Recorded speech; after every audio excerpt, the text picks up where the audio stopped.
Okay. Oh, there we go. Hi everyone, welcome to tonight's Health and Committee meeting. I'm going to ask Jeremy to call roll.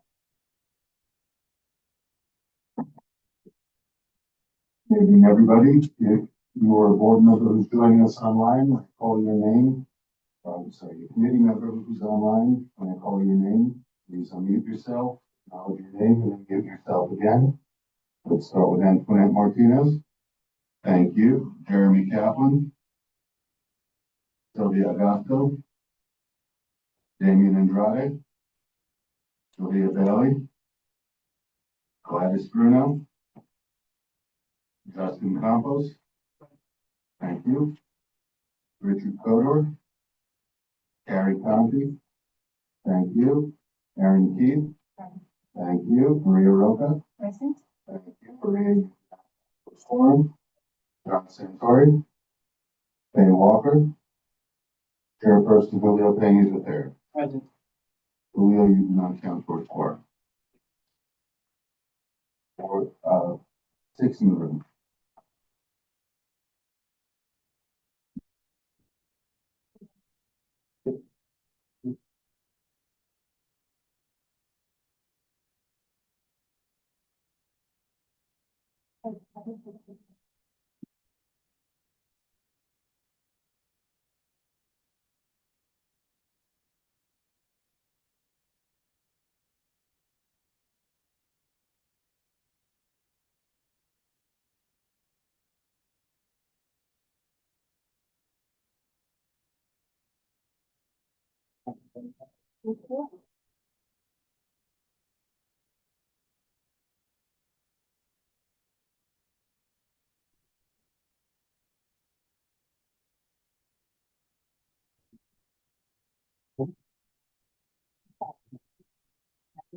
All right, hi everyone, we'll get started. My name is Antoinette Martinez, Chair of the Housing Committee. This is our first meeting of the 2025 year. I want to thank everyone for joining this evening. Before we get started with the agenda item for tonight, I just did want to discuss some items for the committee. So first, want to congratulate new members on the committee, Justin, Michael, and Carrie. Welcome to the Housing Committee. We're excited to work with you this year. Also want to update everyone that we finally have a vice chair. So Jeremy Kaplan has been appointed vice chair of the Housing Committee by Julio Peña. So want to congratulate Jeremy, who'll be joining us shortly. And we have a packed agenda tonight. So we're not going to be able to have room for any other Housing Committee agenda items. But we do have a meeting scheduled on Monday the 29th. Where we'll be discussing various topics, so please join us then, as we won't have room for much else this evening. So just for transparency, for tonight, we have on the line for folks who are joining us on Zoom, we have the agenda. And for tonight, we're going to be discussing the shelter site at 25 25th Street. Before we begin, really want to acknowledge that tonight's conversation is expected to generate heat and strong feelings. The topic is something that touches people deeply, and we've really done our best to craft an agenda that makes space for both questions and comments. So as many people as possible have an opportunity to speak, and we just ask that we treat one another with care and respect tonight. So up on the slide deck, and I'm sorry if the captioning is blocking it, but this is the flow of what to expect for this evening. We have with us representatives from the Department of Homeless Services and the service provider Help USA. And they're going to be presenting tonight. DHS was not able to provide simultaneous translation. So the presentation tonight is going to happen 3 times in 3 different languages. It's not ideal, but the nice thing about this is that we're going to have recordings available in different languages of tonight's presentation that can be disseminated and broadcasted so that folks will be able to have this information readily available to them. After the presentation, we're going to take questions, and that's questions, not public comment. We do have time set aside in the agenda that will be dedicated for public comment. Right after the presentation, we'll take clarifying questions about the presentation from both in the room and online. Next, we're going to hear from Council Member Alexa Aguilar's office, and we'll take questions for the council member, and then we'll proceed over to public comment. Now, if you're in the room or online, you're going to have 2 minutes to speak. And I know last night was the Emmys, and we don't have music queued up to signal when your time is up, but we do have timekeepers. So please, we're going to have a clock here. You're going to be able to track your time. So just be mindful of the time. Although tonight, we don't have quorum, and this doesn't, oh, we do have quorum? Okay, we do have quorum, but although this doesn't require a vote, we really want to make sure that we're hearing from everyone. They're not present right now, but I want to acknowledge that 2 officers will be with us tonight. They're the NYPD, so the NYPD community liaisons, they weren't available, but we will have 2 officers from the 72nd precinct, and this was requested by the city agency that's presenting tonight. And also, before we begin, just want to acknowledge again that this conversation is triggering, especially for those with lived experience of homelessness or housing insecurity. So, although this may be a contentious topic, again, let's treat it with care and respect.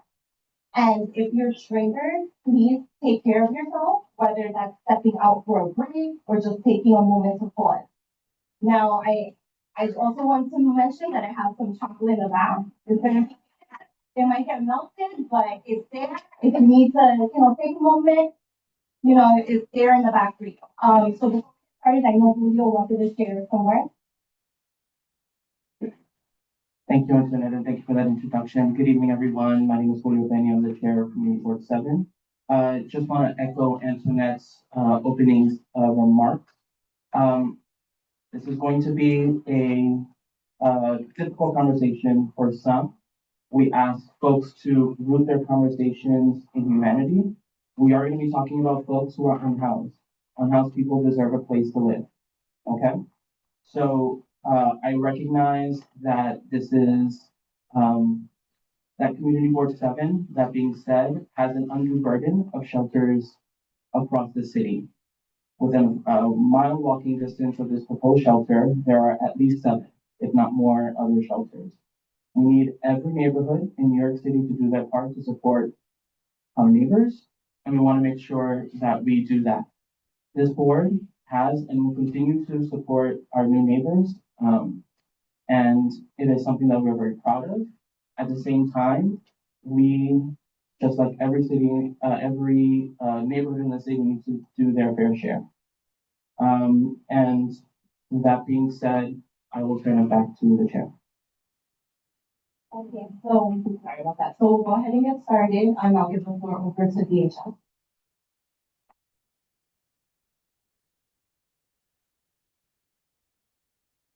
Good evening. Good evening, everyone. I am Yuri Sanchez. I am the Brooklyn Board Director at the New York City Department of Social Services, Office of Government Affairs. I'm joined by the Chief Strategy Officer, Christopher Gonzalez, and Deputy Commissioner Jamar Hook, Board Director, Don Fang Zhao, and also Help USA, the Chief Operating Officer, Danny Farrell, and Aisha Moore, the Associate VP. This conversation is a long time coming, right? We're very grateful for the opportunity to engage with this board and the general public. The Department of Social Services and Homeless Services is constantly working to improve the existing shelter system. And as part of that commitment, we are in the process of opening new sites to address our clients' needs while ensuring that every community has a critical safety net and resources to help our neighbors in need. This new transitional service, this new transitional housing facility will provide 200 single adult men experiencing homelessness with safety, security, support, and services in finding and securing employment. And DHS is very proud and confident to partner with Help USA to address the unique needs of our neighbors, our New Yorkers in need at this particular site, while we help to stabilize their lives and create vital connections so they can access permanent affordable housing. So at this point, I'd like to turn it over to Danny Farrell from Help USA for our presentation.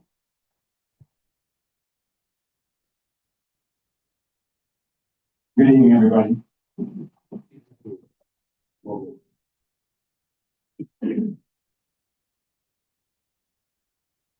So the proposed shelter here in this neighborhood is a 200-bed large building with robust indoor and outdoor space, purposely designed so the men living there would have good recreation and robust space to spend time.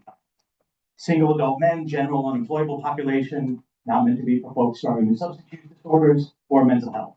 Folks who are active and engaged in their lives. So this is just a transition point to permanent housing. The neighborhood here offers lots of, or would offer these men close to transportation, possible employment opportunities, unlike other places in the city in which they're more isolated and segregated. Expected opening, if it were to go through, is fall, more like winter 25, early 2026. That's all.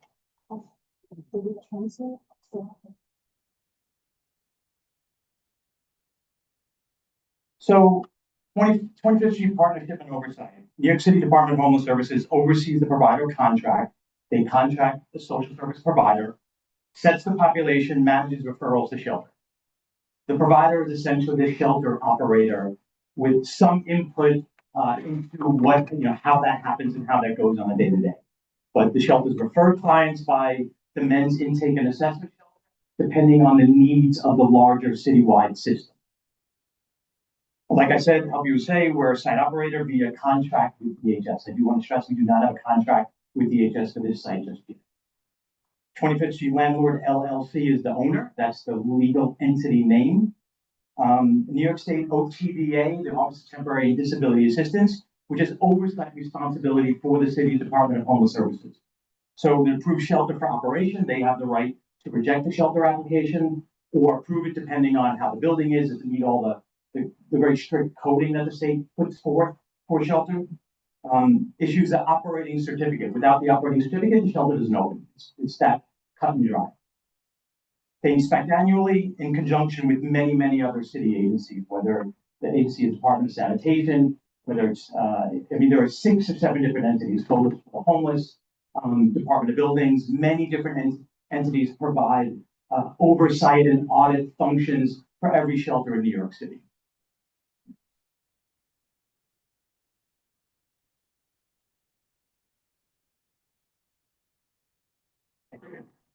So what would the shelter look like here in terms of staffing? 24-hour staffing pattern, of course, with staff posted on each and every floor of the building.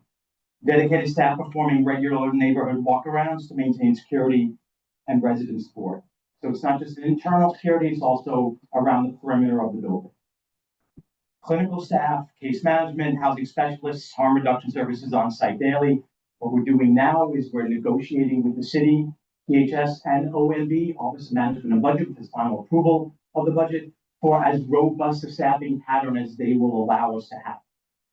We always push for, we always advocate and negotiate for strong staffing patterns, as in our experience, the stronger the staffing, the better the shelter is going to run. And all programming, of course, whether it's recreational, therapeutic, case management, housing, is all tied with the goal of moving folks into permanent housing, whatever that looks like for them. Permanent supportive housing, housing with perhaps voucher, Section 8 housing, whatever it may be. So a little about us. I know some of you already know, and I can appreciate that. So foundational operating experiences this is our actually going on our 40th year of operation here in New York City. Founding in East New York, work to ensure that everyone has a place to call home. If we all share that ideal. We have four different buckets or four different portfolios within our business. First is homeless prevention and rapid rehousing, and I'll talk about the numbers and the amount of people we serve annually in a moment. That's a big part of our portfolio. It's not just shelter. We have transitional housing, shelter for single adults and families throughout the city, and Suffolk County, Mount Vernon, Las Vegas, all weird places. We had one in Philadelphia until recently. We offer supportive services, non-brick and mortar and brick and mortar. And we own and operate many permanent affordable housing and permanent affordable supportive housing in New York City, in Newark, in Rochester, soon to be in Washington, D.C. We have 7 buildings in Philadelphia. We have a couple in Las Vegas. So we're not just an operator of shelter at all. And more specifically, our portfolio, like I mentioned, those 4 buckets: homeless prevention, rapid rehousing. We serve about 5,500 households per year. Those of you who might know the kind of the foundational homeless prevention program, Home Base. We operate multiple programs, those programs in the Bronx. We operate domestic violence programming as well here in Brooklyn. Like I said, transitional housing, we have almost 3,000 beds or units, single beds often for single adults, and units for families and children. Although many of our units are also for single adults. We've been building our portfolio out so it's less large dorm style and it's much more comfortable, trauma-informed model. Like I said, we have over 600 units of permanent supportive housing, 604 to be precise, here in New York City. We also have many in Philadelphia as well. And permanent housing, we have over 1,900 units in 25 buildings. About 10 or 11 are here in New York City. Like I said, we have 7 in Philadelphia, we have 3 in Newark, we have 1 in Washington, D.C., and a few other places. And then lastly, like I alluded to, we have domestic violence programming here in New York and East New York. Under an award-winning program called Roads, so non-brick and mortar counseling, DV services for folks, for victims, serving about 750 folks per year. And then just a few more slides here. Of course, our primary goal, I think everyone here can agree, safe shelter, pathway to permanent housing. We're not interested in warehousing folks in very large facilities. Our model is moving away from that quite quickly. We opened 2 shelters this summer, one on the Upper West Side, one in East New York, one purpose-built, ground up, beautiful building. Clients coming there, literally crying. This is the nicest place I've ever been at. I've ever been to. So we're moving our portfolio in that direction. It's been years in the coming, and we're very proud of that. We know that the depth of trauma experiencing homelessness, and also, before homelessness. Some members of my team have experienced homelessness in their life, and that experience has informed our model pushing forward. DHS, Department of Homeless Services here in New York City, sets annual placement targets, right? What do we want to do with folks experiencing homelessness? Is that they're housed, they're in permanent housing. Obviously, we all know that. We are what they call a high performer, meaning that we're typically in the top 5 to 10 of all homeless service providers in the city, exceeding their targets. So we're typically at about 130% of our target per site, and in the aggregate, we're up over 130% in this year, which is good. It's been a real push since 2021, second year of the pandemic, to make sure that people have real pathways out and they're not returning to shelter. Safety standards, as I mentioned, 24-hour security with cameras, both in the building and then tours around the building. That's not new or unique to this proposed site. Quality of life, DHS has a good neighbor policy, which we are a practitioner of. Like I said, we opened up a shelter on the Upper West Side a month ago, a block from Central Park West, in a heavily residential neighborhood. Members or residents across the street, next door, they have my email, they have my team's email, their emails flying back and forth. It's getting better, it's getting a little worse. Here's what happened over the weekend, and then we address that as quickly as we can. So we're available and accessible as an operator to the larger community. And then lastly, community engagement and next steps. Every site has a community advisory board that meets quarterly. I will say, I think I'm supposed to say this, we would meet with some more frequency than that. If this were to happen, we want to establish a relationship with people who live near the facility. That's just good practice, right? I don't think it's just good practice. Like I mentioned, the good neighbor policy, and of course there'd be a hotline for community concerns, like I said, an email, or even a phone number that we can set up. So there is that communication and real-time communication. And that's the end of my presentation. Thank you.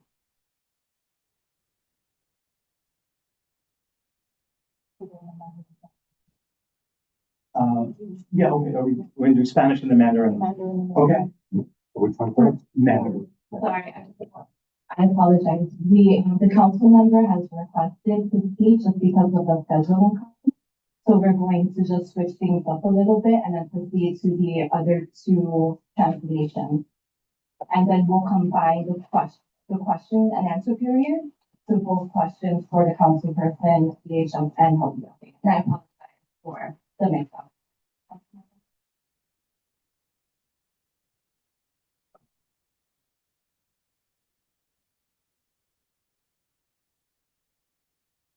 Thank you so much.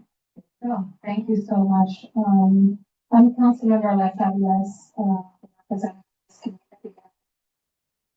I wanna start by saying, I'm not gonna take too much time, because my position on this has been well documented. We are a welcoming community, have a history of being a welcoming community. We have done incredible work. In fact, when I was a member of this board, we spent a lot of time putting together a welcome packet to orient people into our community so that they could be received well and so that they would be oriented, that they were dropped in with little to no resource. Now we appreciate and we know homelessness is not a crime. Being poor is not a crime. What is a crime is how our city has handled this crisis. And there are many reasons for that. So many of you know me, I will never protest a human who is unhoused. I will never protest a human who is not dignified because we have a system that is quite frankly lopsided and incentivizes quite very wrong things, like luxury development, when we have a need for low-income housing in the city for working class people are locked out. So in that vein, many of you have talked and sent letters and petitions. And yes, our community has more shelters than many others in our surrounding area. That is not the case for some communities in the Bronx. So what you see that is common among them is generally they're communities with little political power, meaning they're Black and brown communities that don't have the political power and wealth that other communities have. Now, I am not stating this is a fact, because communities to the south of us have zero facilities. And they fight quite vociferously. So my position here is the city has to do better. It knows that congregate facilities are not appropriate. They're not appropriate for people. It knows that hotel facilities are not appropriate for people and families over the long term. This site, because it was rehabbed from gut, should in fact been turned into transitional housing, permanent housing for the people that need it, to remove the pressure on this shelter system that we have. We know shelter systems are full because the rents are too damn high, and our city and our state is not interested in taking on those special interests to make sure that we build what is appropriate and needed in our community. So I am here just to say, I am not protesting unhoused workers. We are in a crisis, and I have been out on the street fighting for low-income housing. That includes SROs, it includes supportive housing. If the mayor, who this is squarely in their bailiwick, okay? So don't believe all the nonsense, you all know it. It's well documented, including what the commissioner said. This is the decision of the mayor, Mayor Eric Adams and Randy Mastro, to site this facility here. There is no reason they can move it somewhere else like they've done for other communities. So I just want to be very clear. My position has been clear. This is not an appropriate site for this facility, but I think the responsibility somehow of unhoused individuals. And they can do that by ensuring they can convert this site into transitional housing, into low-income housing for the people that need it. And then remove, and I just want to remind everyone that Help USA is a shelter provider. They are not the target of our anger, because I know many of us are angry. The target of our anger is this mayoral administration. So let's be very clear with that. So there are some questions they won't be able to answer because they in fact did not create the policy, nor do they have the power to cite themselves at different locations. So I just want to be very clear for the record, since Mr. Mastro, First Deputy Mayor, wanted to make a comment that it was in my decision making. For the record, we know that is untrue, and I have written a letter, which you have all seen. I have met with him as well, and he's like, oh, thank you for your concern. So I ask you all to please be thoughtful and considerate to the Help USA staff who is here, because they are not the decision makers, and they are trying to provide a service for community, a population, neighbors, New York City neighbors, who unfortunately are living through a trauma of not being housed. They are not the target of our ire. So I just want to say that over our fans. I've been in the seat many times, really pissed off with the powers that be. But I want you to be really clear. We have a lot of work to do as a city, not only to fund things like city fest, which the mayor refuses to do. We have to take them to court, which would also alleviate the situation, but stop giving stuff to luxury developers like public land and luxury housing. That's a whole other story, another fight. So without further ado, I'm sorry that I wasn't gonna take time up. Actually, I'm happy to, I will not be able to be here because I have to go to public comment. But my chief of staff, Edward Stern, to answer questions. And you can feel free to see him sleeping in the back with Edward. He is there. You all know where my office is. Spoken to many of you, many of you have not communicated. We are there, and so that, turn it over. Thank you, chairs, for the grace. Structure that a little bit.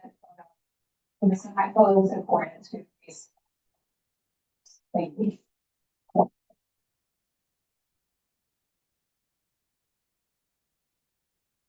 If there is an empty seat next to you, can you please raise your hand? Folks standing up, there's plenty of seats in the room. Please find a new friend. I'd also like to acknowledge that we have DHS Assistant Commissioner John Hammond. John, raise your hand before please. He's here in support as well. And we have Margaret Trotness from Community Engagement in our department. We are moving on to the simplified Chinese translation. So Don Gonzalez will take that.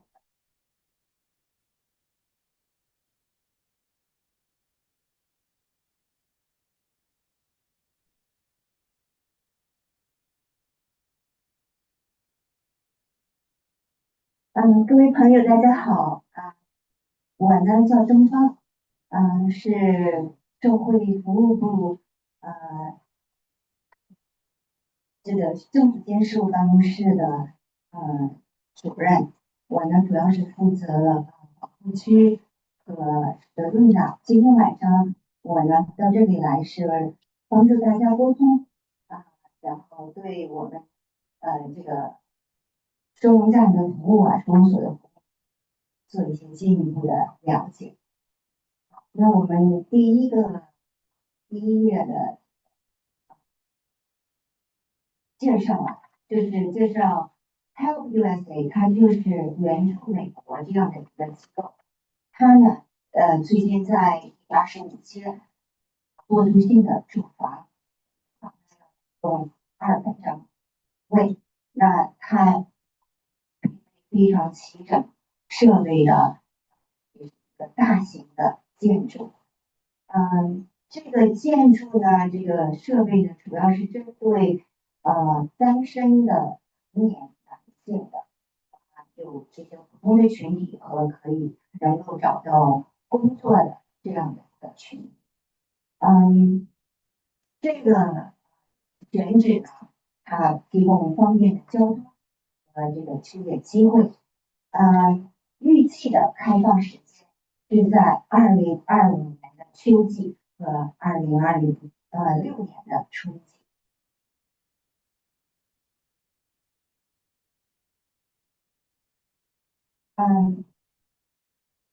这一张这一个页面呢是介绍25街的合作伙伴监管。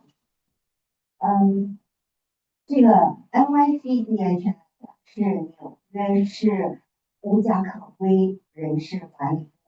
它主要是监督这个提供商的和这个确定服务的对象群体然后呢做一些对就近收容所人员的一些转介的负责这方面的流程。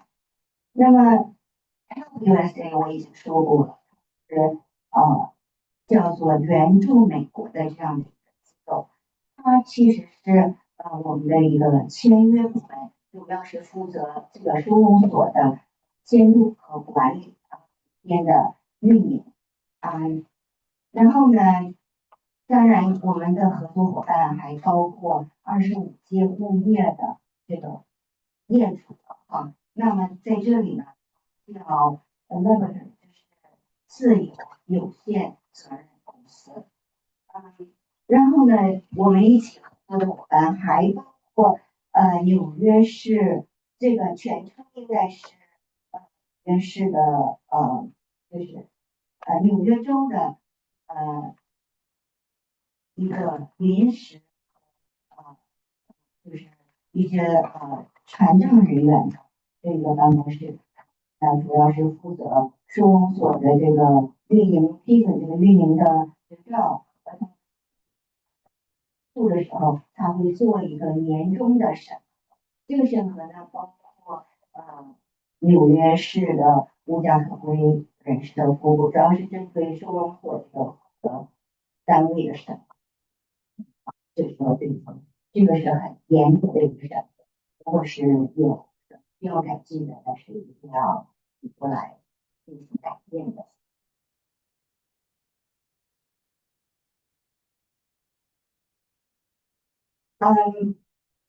这25街这个收容所人员配置的几个突出的要点在这里有一个介绍。那它有24小时的这个轮班制，而且每个楼层呢，它都配备有工作人员24小时7天。日常工作呢，还包括就是临床的医生护士这些人都是在场现场。然后呢，还有每一个人的个案管理，就是个案管理。那么这里说一下，其实呢，它是帮助收容所的居住人员申请永久性住房的一些工作人员。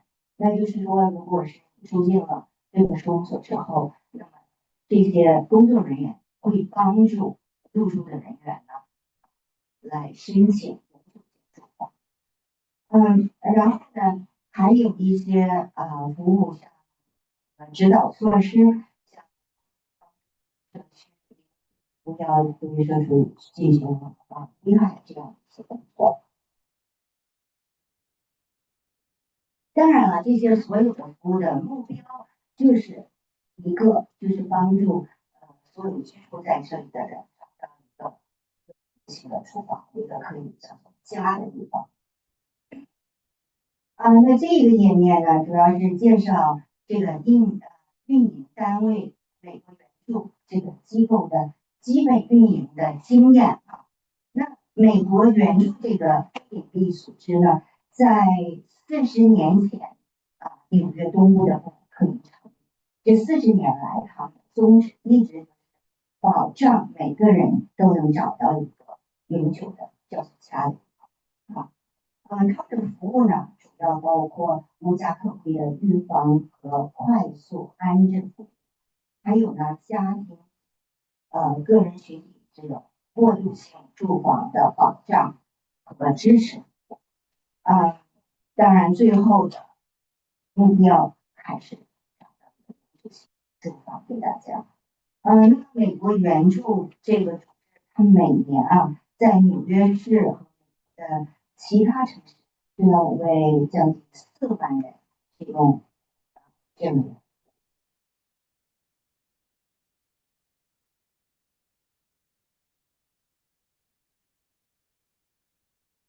这个页面主要是介绍美国援助的一些服务项目，它们包括呢无家可归的预防、快速安置，这个他们每年要有5500个家庭接受这样的。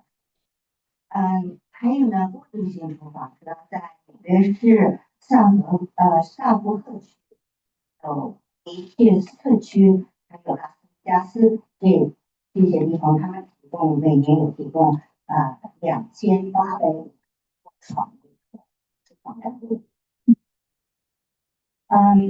它的市政住房呢，有600多个。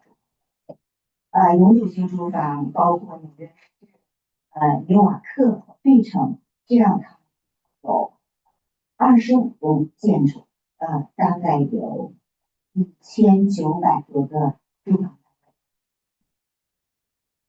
单位。这个美国援助这个组织啊，它还提供这个家暴援助的项目，非住房的这个服务当然包括电话咨询、信息转介、社区教育、外联访等。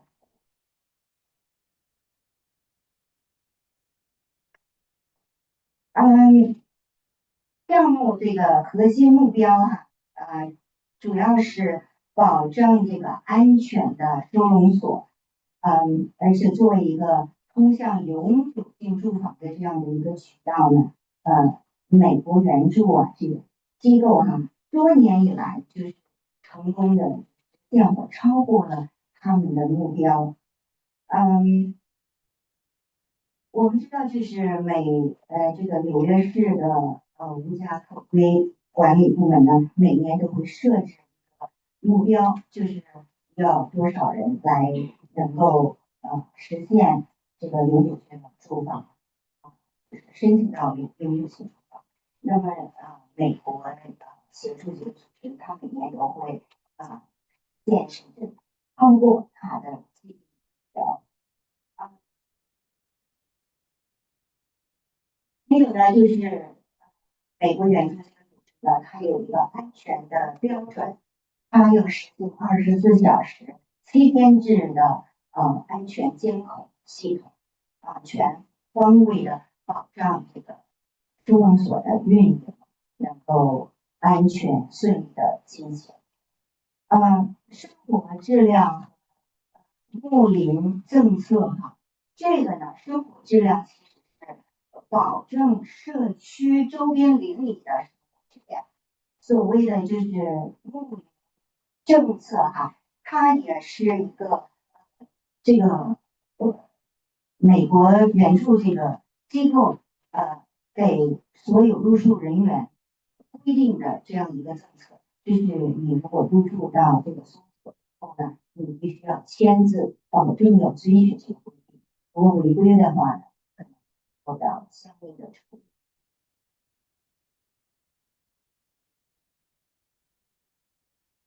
好，那么这是最后的这个，它主要是说呢，如何来在建立收容所之后，怎样去社区融入一体，社区怎么样去来参与，我们怎么样适当的工作来保障这个收容所作为社区的有机的一个。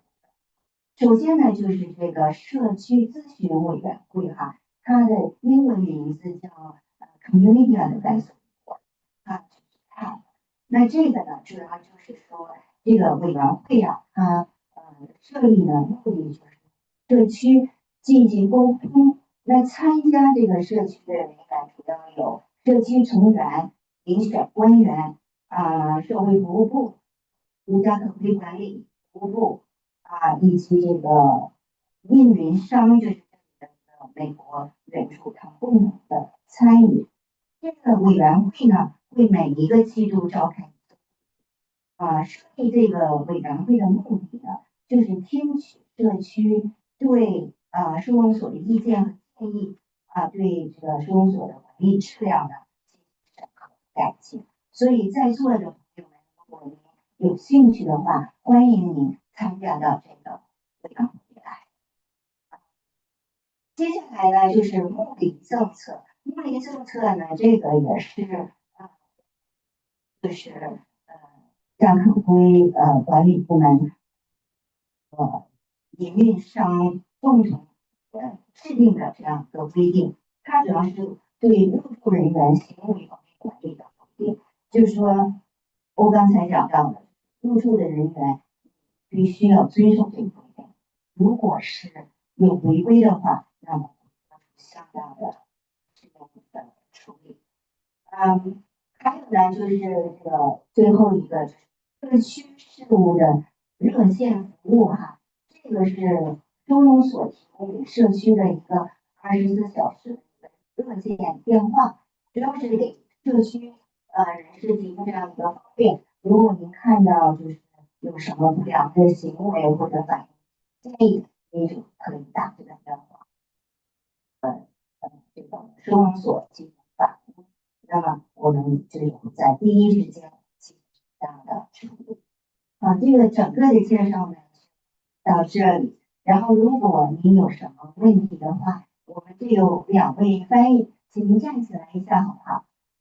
这有2位就是汉语的翻译你可以举手，然后做到您讲这个翻译，在我们的问答环节。好，谢谢大家。Thank you so much. So there is some seats here up front if anybody would like to sit down. Next we're going to move into presentation in Spanish, and then we'll have Q&A followed by public comment.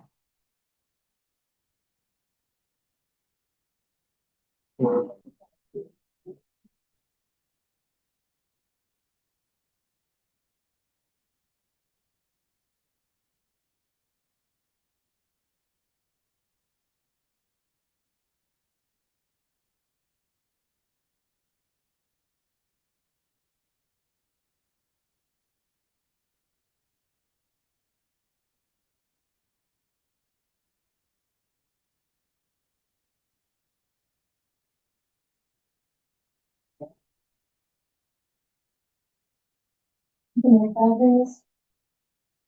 Vivienda de transición en la 25 calle. Vivienda de transición en la 25 calle. 200 camas, edificio grande con espacio sólido en interiores y exteriores. Hombres adultos solteros, población en general y en edad de trabajar. Cerca de medios de transporte y oportunidades de empleo. Inauguración prevista en otoño o invierno del 2026. Desde 2026. Colaboración y supervisión de vivienda en la 25 calle. New York City DHS supervisa el contrato de los proveedores y define la población, administra las deliberaciones del dinero. Help USA, operador del lugar mediante un contrato con el DHS. Vendedor, LLC de la 25 calle. Aprueba el albergue para su funcionamiento, emite certificados de operación, hace inspecciones anuales en conjunto con diversas agencias municipales. Aspectos destacados del personal de vivienda en la 25 calle. Esquema de votación de personal disponible las 24 horas del día. Se publican los nombres del personal en cada piso.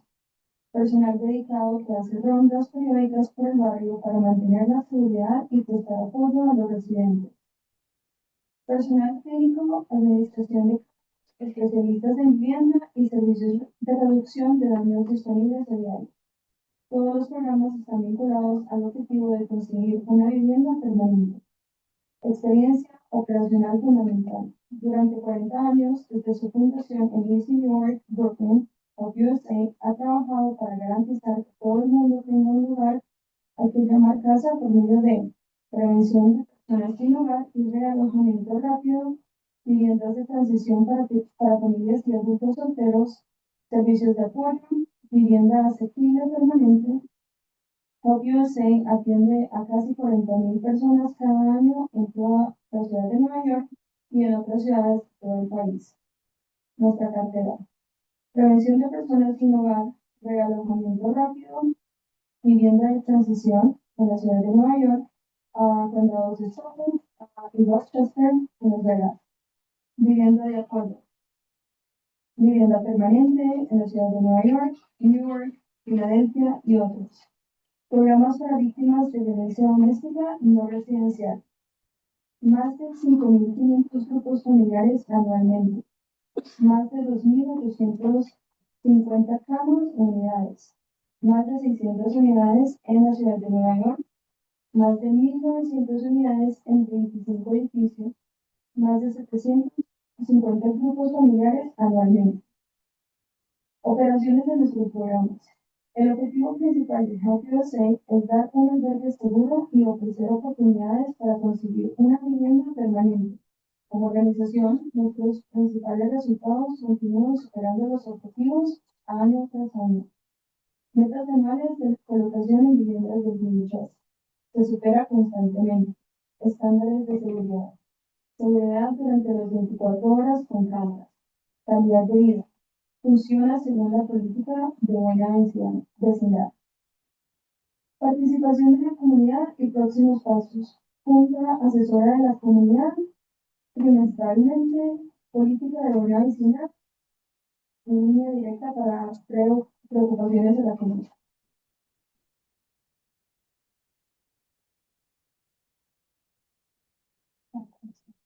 Gracias.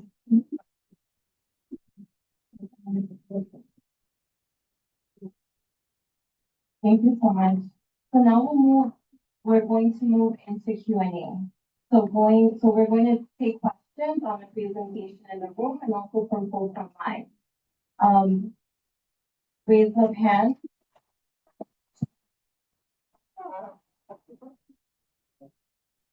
Then hold on online. Can't see.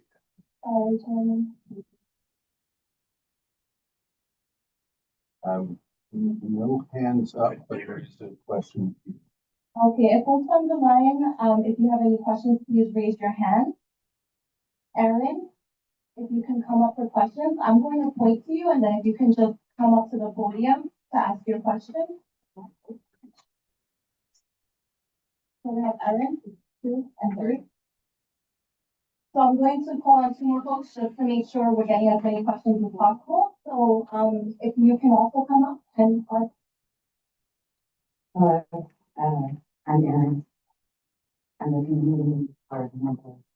I had a couple of questions about funding for maintaining the staff for the facility, because there's going to be staff on every level, staff on the exterior.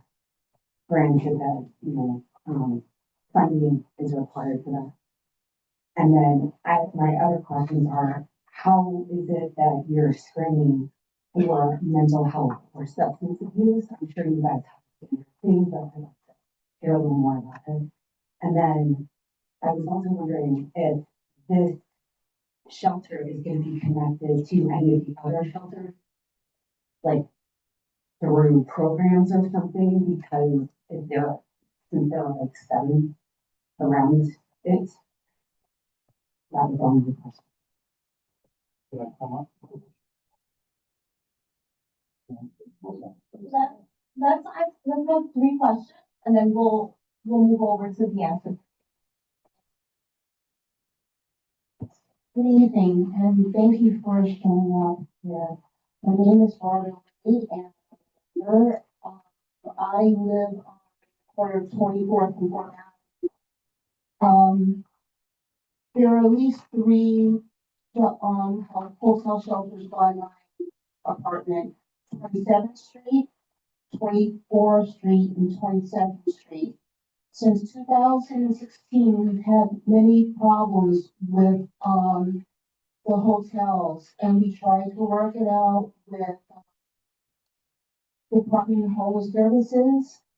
And what they said was, oh yes, everybody has a good neighbor policy, but that wasn't true. And we've been constantly dealing with all kinds of problems with noise, drug taking, drinking, people passing out on stuff. Okay, so the question I'm saying is how are you going to implement this good neighbor policy that has been in existence since 2016 with other hotels in the area? Thank you.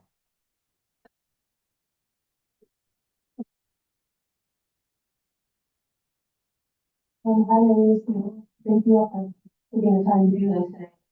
Help you with this might not actually be a question, but it's a question related for. I'm wondering if, I'm trying to get some clarity on the rationale of bringing a shelter to a neighborhood whose unhoused population is already enormous, it's being so grossly underserved by the resources available to the unhoused population. So I'm wondering if anyone can just help clarify that rationale for me, maybe not so much in terms of the platitudes, but just why this project, this shelter is this.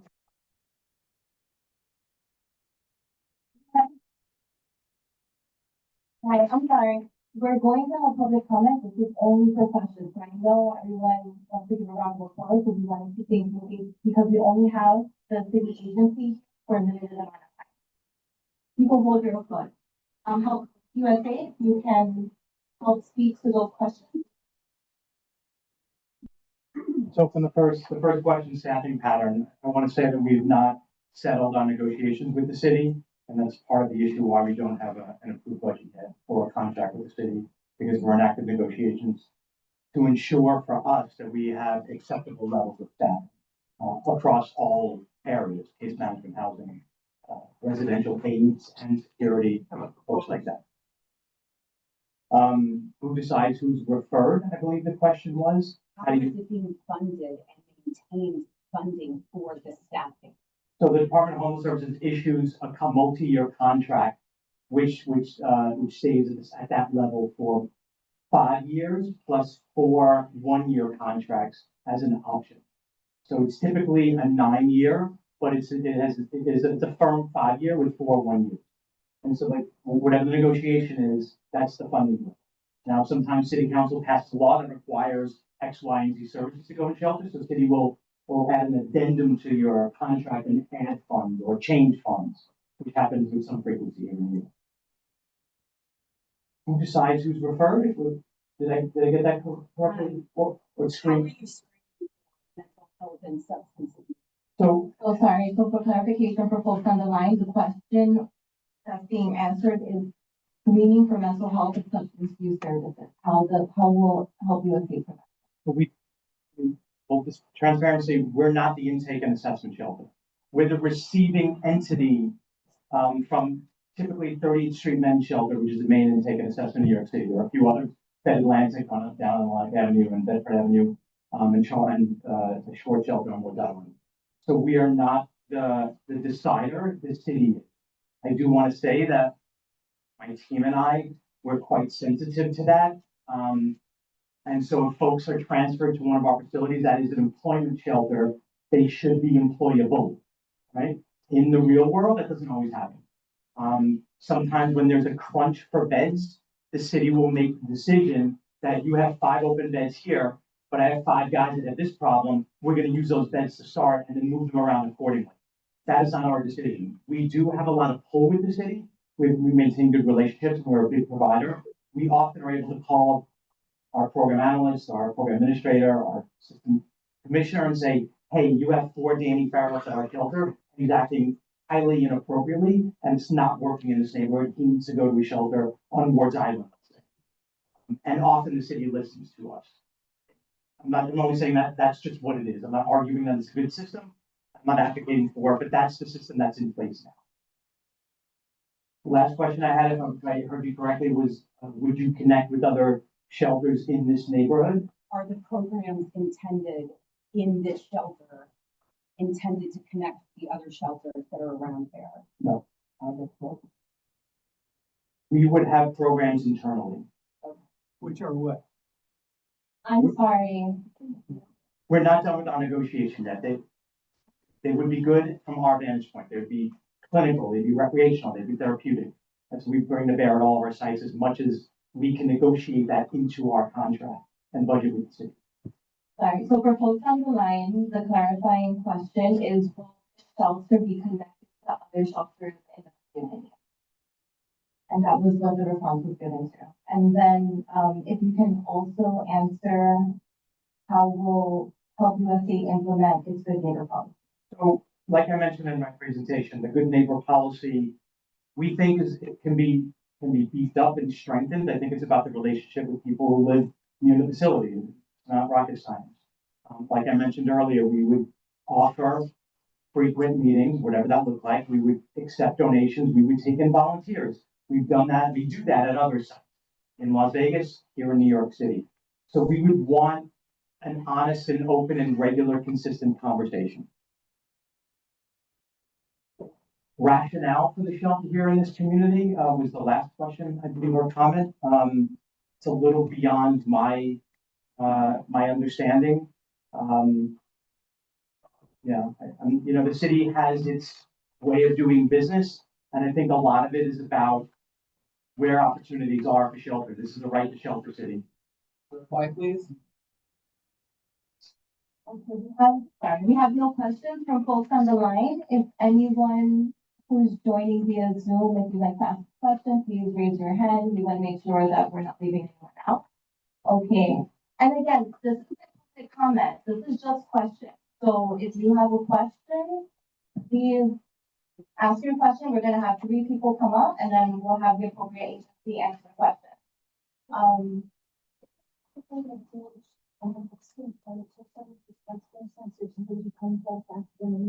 Sure, does the want to remark on any of the questions that were asked?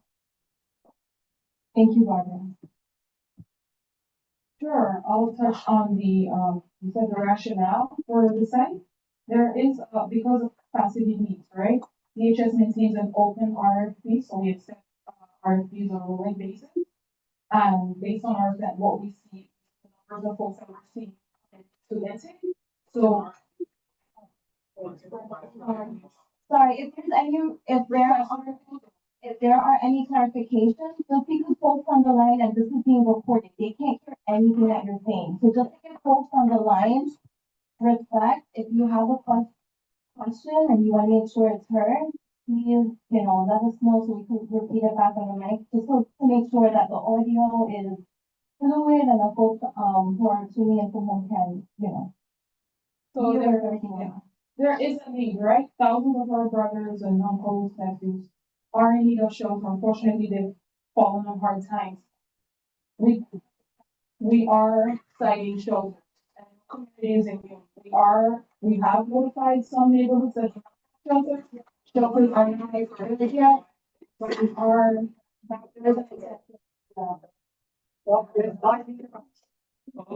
Folks, we want to get through all of our questions. Please keep your comments to a minimum. Antoinette, thank you. I have one question from someone online. How can a member of the public join the community advisory board? Sure. My unit works with the elected officials. So for example, council member of elected office and the other elected officials and CB7 to establish an advisory board post opening, right? We'll have quarterly meetings. This is an opportunity for partnership and to have open communication and also to address concerns. So we do have community advisory boards.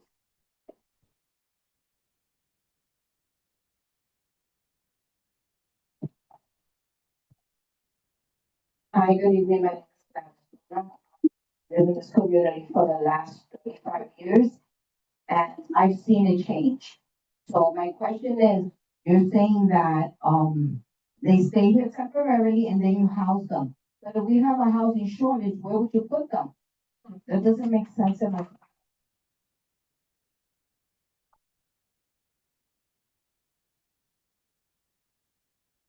Good evening, everybody. My name is Brian. I live on 27th Street. My question is, we have a lot of people that hang out on the street because there's already so many shelters, and the question is, they can't stay in the shelters, from what I understand, all the time, so they have to leave the shelters, and that's why they're on the street. They need services. So in this shelter, this new shelter with 200 more people in this immediate area, what will their schedule be? And will they be able to stay in the shelter and get the services, or will they be kicked out for the day for whatever reason, or the evening, or how will that work? Thank you so much. Next question. My question is piggybacking on the earlier question. how did we determine to choose this area? And I'm believing that you're saying, well, it was here, so we chose it. Do we have the right to say no, or do we just have to go along with the flow? In other words, are we following the law or are we not following the law when we're putting a shelter in a place that already has the amount of shelters that are free? We've already reached the maximum. In other words, isn't it against the law to put another shelter here, and isn't that the thing? Thank you. We have one additional question from Zoom. Are there 12-step programs in the shelter? If not, would you welcome them? And we'll ask, DHS for Help USA to help answer these. I'll answer the two that pertains to us. How do clients get housed? Great question. Thank you for that. I mean, New York City is the only city in the country that has a housing voucher, the only locality.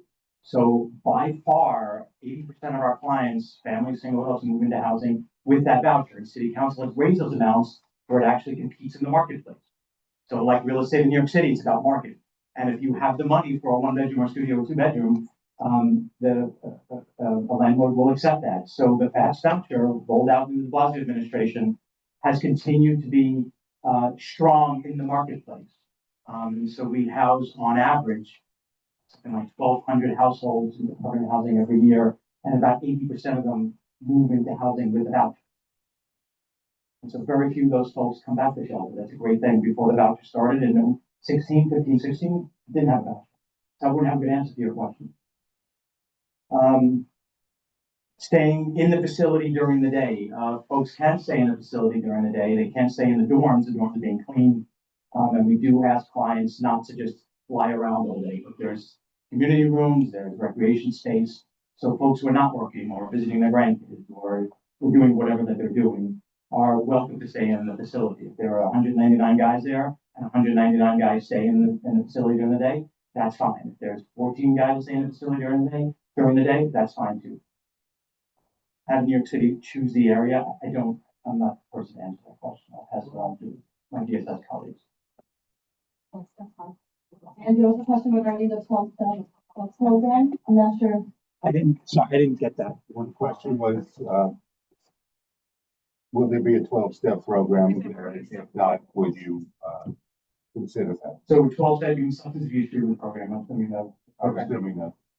This is not, this site as it's in negotiation now with the city is not meant for people with substance use disorder. It is not intended for that subpopulation. So the answer, unless the need presented itself, yeah. Thank you. And DHS, if you can speak to how this area was chosen. Again, DHS, Department of Homeless Services does not choose sites. As previously mentioned, we maintain an open RFP, right? Request for proposal is brought to us by a not-for-profit provider. Oh, there you come. Evaluated. There's also a question, is it against the law, to site the shelter? Absolutely not. We are in compliance with the right to shelter law. We are morally and legally obligated to provide shelter. Respectfully, I ask that you not yell. Fair share does not, pardon me, fair share does not dictate that there's a numerical limit on shelter, sites. Alright, there's no numerical limit, okay? Instead, the criteria requires that the concentration of facilities be considered and disclosed amongst other considerations in making the decision, but there's no numerical, limit as far as site shelter. So we are complying with the law. Sir, if we want to continue shouting and not getting questions, that's fine by me. But there are people who came here and who joined virtually who want to have their questions answered and have their public comment on the record. So let's please respect that. Okay, we'll take the next 3 questions. So, 1, 2, and this gentleman in the back. I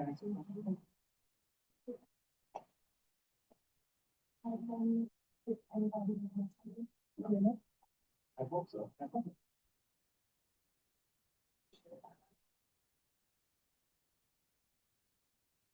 We're taking polls and batches of. Hello, my name's Elise. Thanks so much for organizing this, and I appreciate you guys being here. I have a question regarding the likelihood of Help USA being chosen as the provider. So I was wondering if you just could answer on a scale from 0 to 10, 10 being most likely, 0 being not at all likely. What would be the likelihood of Help USA being chosen as the provider? And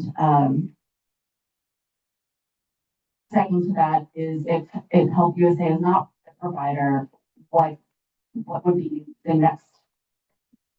What would be the option then? Would you do another RFP or request for RFPs? Who would be the most likely that's? Thank you. Next question. My question is, what approvals are required for the shelter to be here and what approvals already happened? Thank you. Next question. Good evening. 3 quick questions for whomever.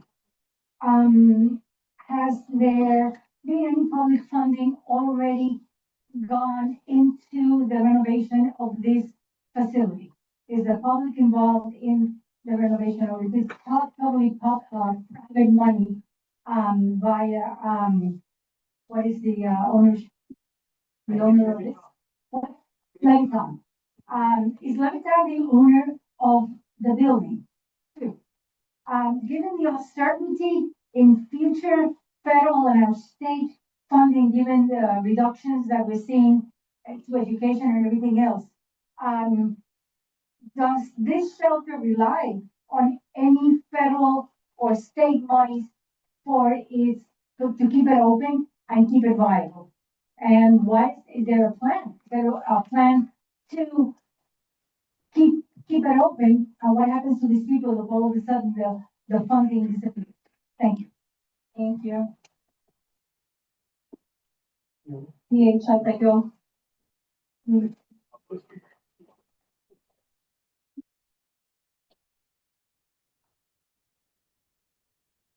So Help USA is, will be the provider at this. We received an RFP that is going through the process, so there's no other providers that is for this particular. And as far as the question about funding, it's mostly, city funding, city. That's just the funding. I'm sorry, and can you also speak to the approvals for the shelter? What approvals are needed and what approvals have already taken place? Yeah, the question came up about like for opening, it has to go through a lot of processes, right? The New York State Office of Temporary Disability, OSDA, has to come through and do inspections before the doors can be open. We have to get TCO, temporary certificate of occupancy, yeah. So it's a lot of processes. Right, before, that's the first step. Every 6 months, there'll be multiple city agencies doing inspections, right? There's a whole. So there's a lot of oversight as far as the site is concerned, before the doors are open and while the doors are open. There's a lot of oversight by city and state. Sir, Thank you. Sorry, just one more question. Sorry. Can you speak to if federal monies are used for this site, for the shelter?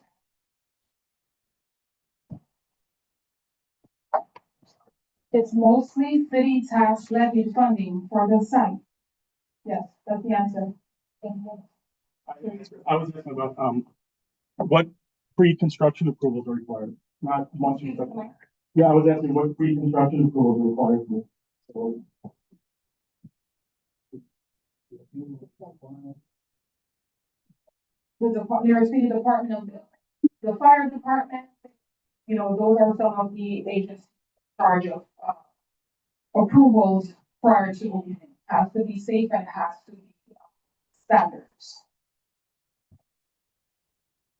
Thank you. When asking your question, please try to be as,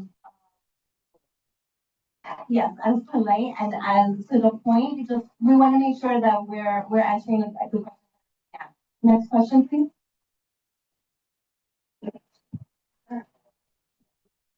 Hello, my name is Don Gabor. My wife and I have been residents in this neighborhood for over 35 years, and one of our favorite places is Greenwood Cemetery, and this facility is probably about 50 steps away from Greenwood Cemetery's new education center. My question is, has the facilitator has Help USA or the city discussed security issues with Greenwood Cemetery security? Because we're up there every day or almost every day. It has many, many tourists. There's a K through elementary school facility right down the block. So we're concerned about safety, among other things, and not just safety for us, but safety for the people who may, unfortunately, or fortunately, I don't know, I guess it depends on your perspective, who may be housed there. So safety issues for the Thank you for community your question. Next question, please. and for the people there.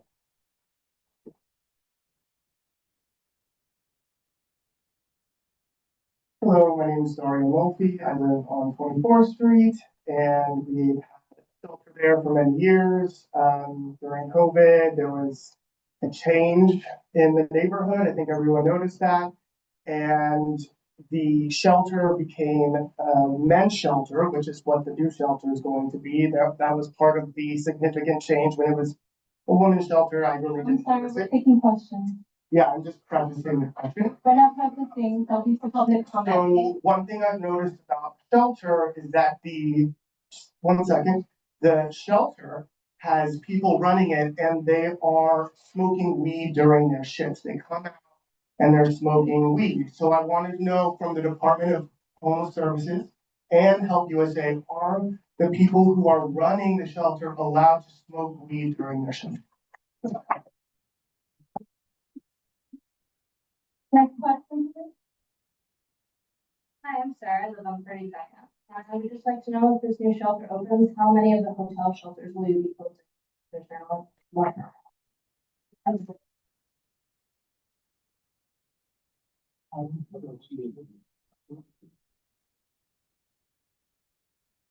So thank you for the question about Greenwood Cemetery. Because we don't have a signed contract with the city, nor do we have a lease with the landlord, with the owner. We have not engaged in any, it's the first time that we've been public or that we've been asked to present in a public forum. If and when that happens, that's an absolute thing that we want to do and need to do and recognize that as a priority. So thank you for that. Smoking weed, is that allowed by a Help USA employee on the job? I mean, it's an unqualified no, I think. Yes, it's an unqualified no. And Gary will take the next question. Thanks. Thank you for the question about closings. Again, this is subject to our capacity needs, which we're constantly evaluating. So as soon as it is determined that closure is needed, I will definitely get on the phone with Jeremy and the other elected officials to announce that closure. If the need arises again, then it will apply. So the community, for clarity, the community board. So it's our responsibility to notify the community board and elected officials about closures or opening. Does CHS allow people to close others off? Please, raise your hands if you have any questions. We'll take 3 more. Well, we're taking questions. Please raise your hand so we can the next 3. It's Help USA isn't operating that. If you would like to react, if you want to ask a question, you can come back up.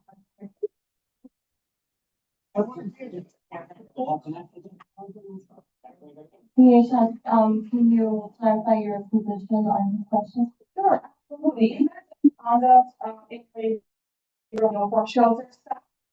Gladly flag it for the community board or the elected official, and they have a way to reach me.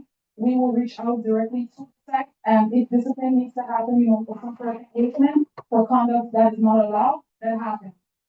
So it's not allowed. No. Okay, I'll take videos also. Next question. Hi everyone, I'm Nicole, I live on 27th Street. I want to say it's great to hear that the residents can stay in the shelter during the day. That's a big news that we're all happy about. I want to know who we can reach out to if there are, and I'm not expect to get a name right now, but if there are problems with residents loitering or causing trouble or causing problems on the subway platform, we all send our young teenagers every day. Who can we reach out to? I don't want to be in a position where I have nobody to call and I have to wait till the next day or the next day or the next day. So I just share that with you. I hope there will be someone that we can reach out to that is always. Secondly, for DHS, who I believe has treated us so badly through this entire process. I would like to know why we could come to this meeting without a clear answer as to why we're putting a shelter in a small neighborhood with 14 shelters when there are clearly many neighborhoods that are in use.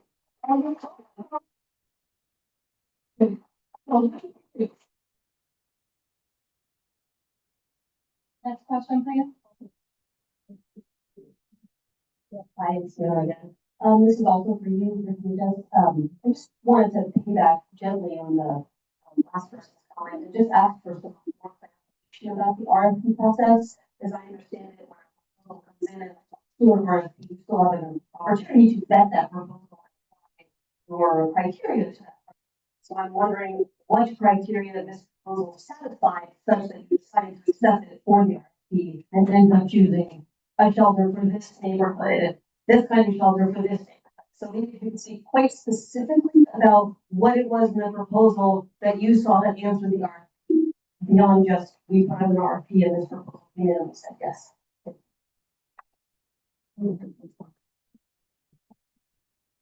Hello, my name is Hakan. I'm living on 24th Street. It's a related question. David Leviton is one of the worst landlords, slumlords in the city.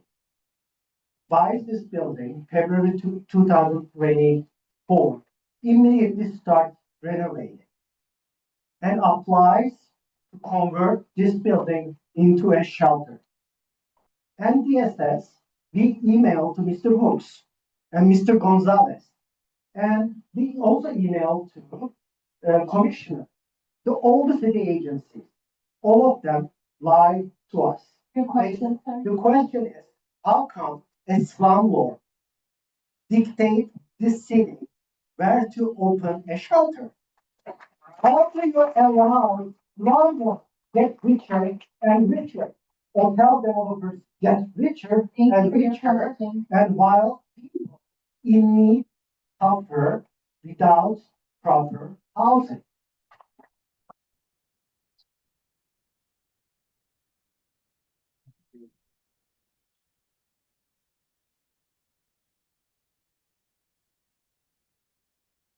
The first question was problems due to contact. My email, my team's email would be readily available to the advisory group. And like I mentioned, while it was supposed to be quarterly, we would meet more frequently than that and have open and honest discussion. That's all I can say before October.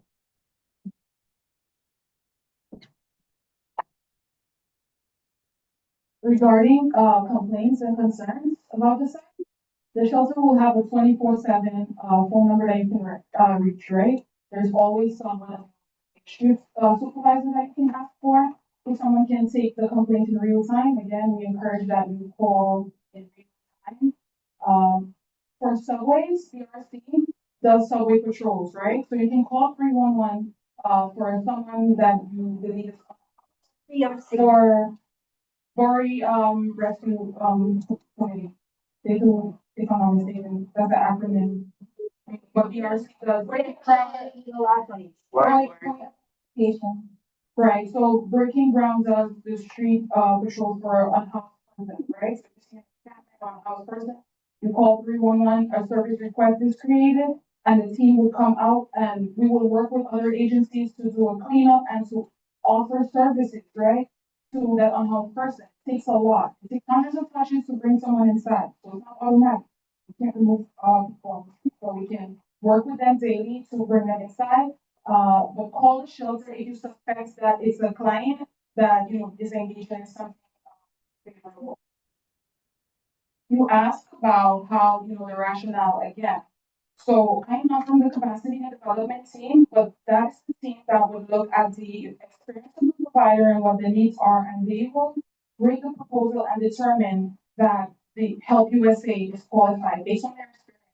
Help has over 40 years experience of running social services in the city of New York, and our capacity and development team has looked at the proposal and determined that they are qualified and they are provider. And lastly, the city does not maintain a direct relationship with the developer, and there are no concerns. We have evidence. You have total requests. Not true. Please raise your hand if you have a question. I just want to add one point. I heard folks chuckle when we said 311, but 311 is really the only way that we're able to track and account for what's being reported in terms of subway outreach. So 311 is absolutely the way to go. We're able to track and send out support based on the calls that are coming in.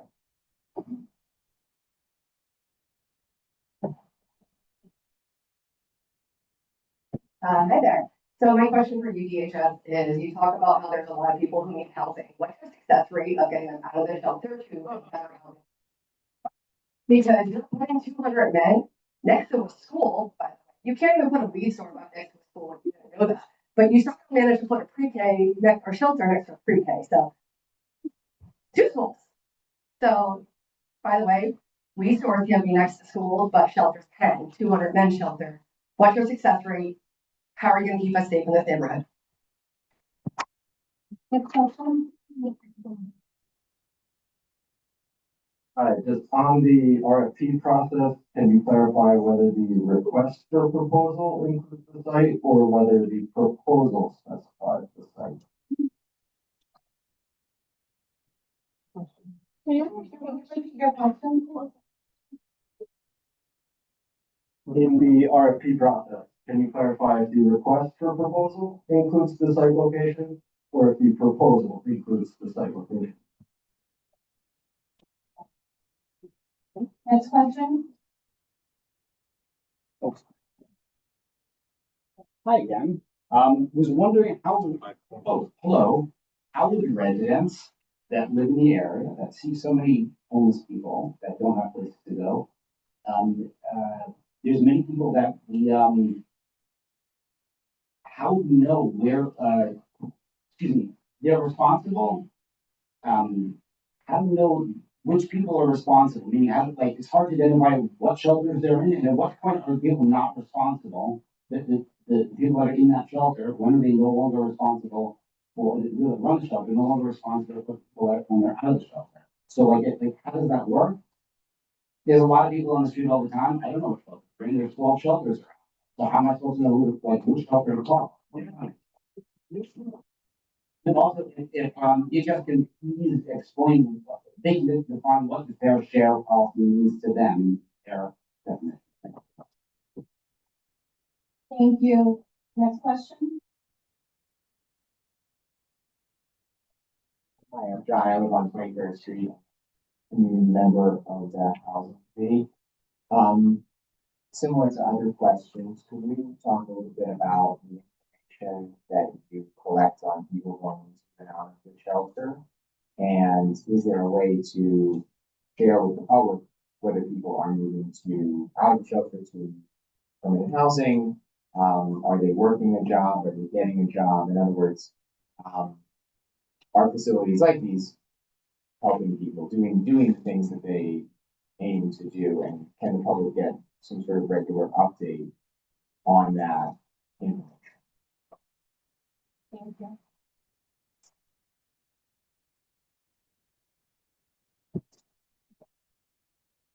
the question about success rate. We have broken records, right, for city tax vouchers annually. We have many options. So some folks will go to supportive housing and some people will transition to permanent housing using the city tax voucher.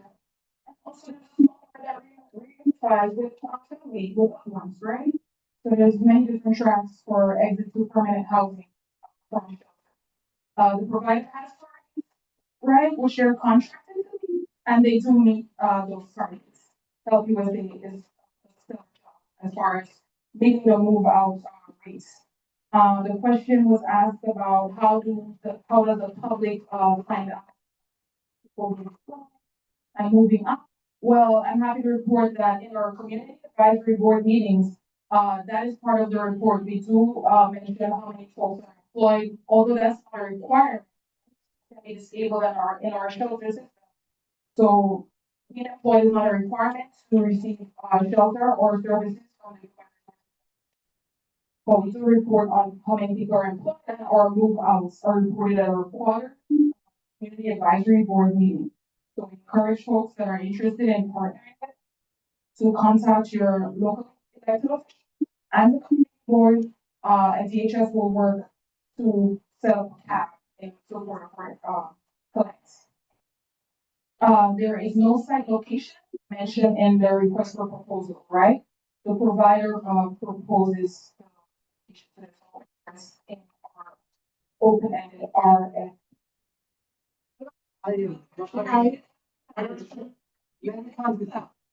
What's fair share? Give us a chance to ask the question. Can you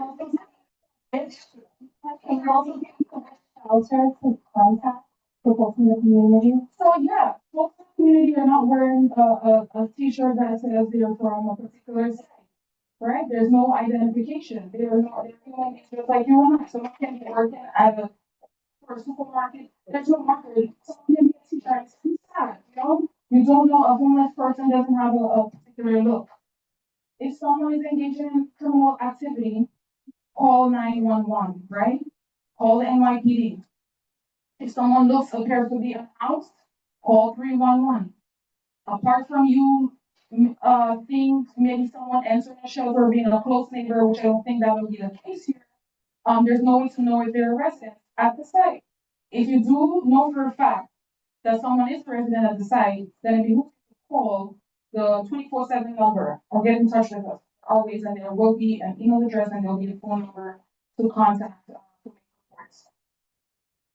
And as far as fair share, again, to reiterate, fair share does not set numerical limits on the city's ability to site facilities in community districts, right? That is the criteria requires that a concentration of facilities is considered disclosed among other considerations, right? So the facility's ability to provide efficient and cost-effective delivery of services, the distribution of similar facilities throughout the city, the concentration of facilities providing similar services, the site's accessibility to public and vehicular transit, the potential effect of the facility on neighborhood character, and the proposed facility's consistency with the borough president's strategic policy statements and community boards statement needs, and the consideration of alternative sites. So those are some criteria. There's not enough time here for me to really go in depth about share. Thank you. And the question about if there's any data available to the public about the movement of folks from the shelters to permanent housing. We do mention, we do report out on move outs, like I said, in our report.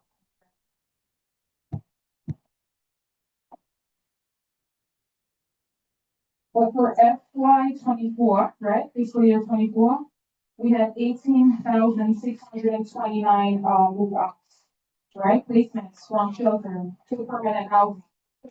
18,629. What's the percentage of the people that are there? A number doesn't mean anything if you're not putting against something.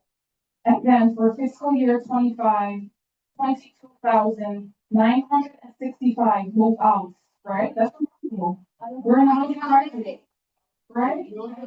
What's the ratio? The percentage change from fiscal year 24 to 25 is 23%. So there's been a 23% increase in move outs from last year to this year?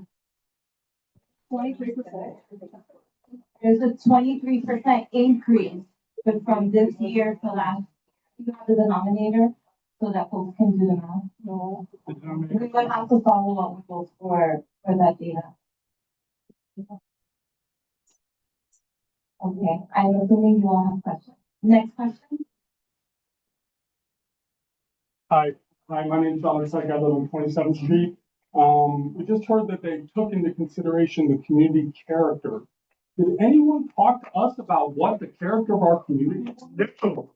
Did anyone ask us how our community has changed up to this point when there has been already a plethora of these institutions put in our community? No, at all. This is my question. How does 200 people change the community character? 200. We're not talking 50. We're talking 200 new people coming into our community. Thank you for your. That doesn't change the character? Next question.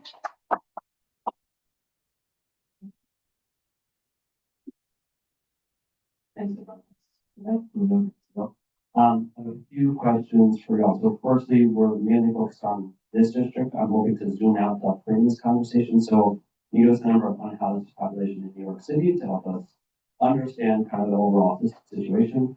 Question two, seems like a lot of concern there's around safety. So can you frame that and let us know the percentage of violent crime committed by unhoused folks that hopefully can be part of the conversation about safety. Third, it seems like a big question or concern is around lots of districts not having shelters. So can you let us know how many community districts within the city have 0 shelters? And if those community districts, if there's a process, or are they receiving shelters? Are some coming out of those districts? And then lastly, overall, New York City wide, again, a big concern, it shouldn't be here, it should be other places, that's what I'm hearing. So how many other districts in New York City are in the process of getting new shelters? So there's a bunch of questions.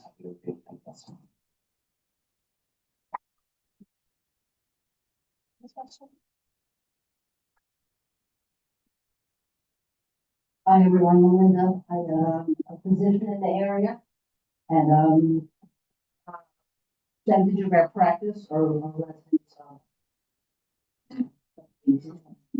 type housing, and a couple of my questions were answered or asked and maybe answered as I was online. I'm curious goal-wise, what is the success rate, that you're looking for? What's the time frame, to move people into, a healthy transition, and I know, and yes, the 20,000 seems like a huge number, but of how many entered. Again, I'm curious the success rate and the time rate as far as your goals of, people, to improve their lives and return to society in a healthy way, and I'm curious about the numbers as well. Thank you. Next question.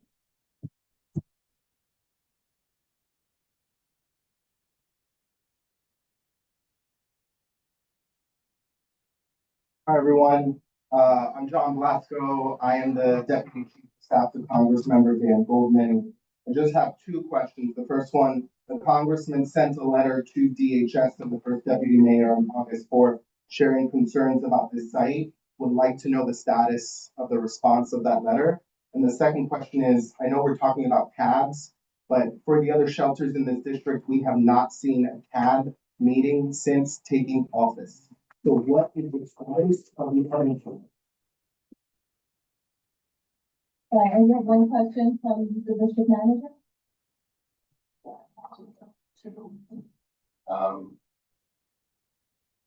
What is the average stay for generally single adult men? How long do they stay in the shelter system on average? And then the other one that I had. Oh, yes. So you had mentioned 18,000 plus that moved out of the system 1 year, 22,000 plus out of the system the next year. How many new cases are entering the system each year?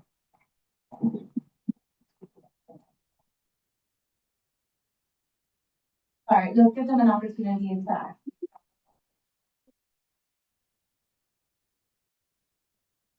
So as far as how many people are entering, at intake it's fluid. As I mentioned before, people daily, there are hundreds, thousands of people entering sources, and so the number is fluid. Our total census, is 85,600, and that is the total census. The question was asked, how does 200 people change the community of the character of the community? Homeless shelters are not designed to change, the character, of communities. That's not the intent. That's not the intent. These are folks that have fallen hard times. They have jobs. These will be employable, individuals that will be placed at the shelter site. So it's not meant to change the character of their neighbors. Okay. Violent crime committed by unhoused folks, fraudsters, because studies have shown that unhoused people, right, homeless folks are likely victims and not necessarily, perpetrators of crime. I do not have that figure about, unhoused folks coming in crimes, but if there's any by any house, you have the NYPD, you have measures, you have law enforcement to manage that. How many districts have zero? Unfortunately, I do not have that information here for you today, but I do know, as I said before, there's no community in New York City that is immune from having a homeless shelter. We have cited some communities that have zero shelters. We have notified, and we will be citing shelters. Every year, we write a letter to our community board and our elected officials requesting for a location to set shelters. There's no community that is a borough that is okay. As far as the timeline to move folks out of shelter, it varies, right? Everyone has an individual living plan. So some folks are able to transition out quicker than others, but the average length of stay is 1 year, right? For some people, it happens in 6 months, it can happen in 9 months, because maybe they already have a voucher, they have social, and they're doing their part. But average length of stay is 1 year. There were questions from Dan Goldman's office on a letter that they had sent over to your office. The status of CAP. Right, so as far as the letter, it's, we are fully aware, and it's being reviewed, and we will submit the response to you very soon. And we understand, we totally understand, it's moving through the process, and you will have your response in writing. I guarantee. And as far as apps, as far as community advisory boards in the district, I've held conversations with the various providers, so it's in the works. And we are working on reestablishing CAB meetings for those shelter sites. So this is, in this quarter, we'll have meetings coming up. Thank you. And do you have information on the average length of stay and the number of cases that here? So the average length of stay is about 1 year.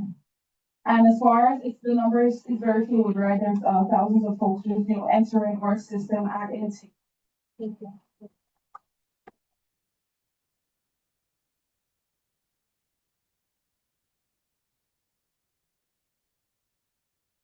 Good evening. One quick question. Since this new shelter is going to be next to preschool, have you screened the men who might be sex offenders? Level 1, level 2, level 3, you know that they can't be around children. Thank you. Next question.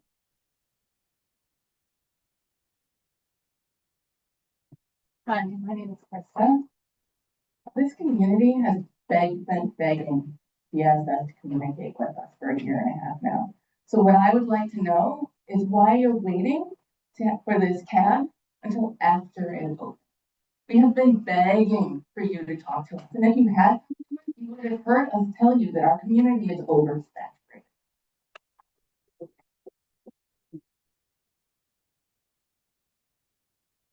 Hey, Chris. My name is Dan Walker. I'm the community board. 2 questions. I know we keep going back to the RFP process. gone through it, but I'm wondering if you can walk through the incentives that are in place to actually implement fair share.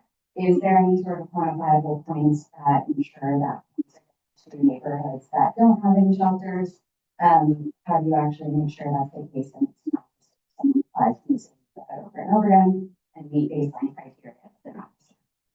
I'm also wondering what the role of the landlord is. So, you know, you've mentioned how you operate, you know, how you operate on a day to day. But in other shelters that you operate, what's your place, how do you interact with them? If there are any issues with them, what are the mechanisms that you have actually able to account? Yeah.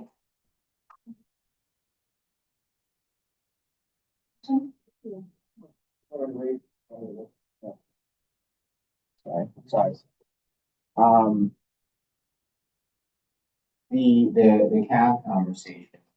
And so if people are interested in joining the cab, how quickly could that be activated for this particular facility? Can you give us a date and can you just clarify exactly the process by which how many people would be part of that? How do people apply to be part of that?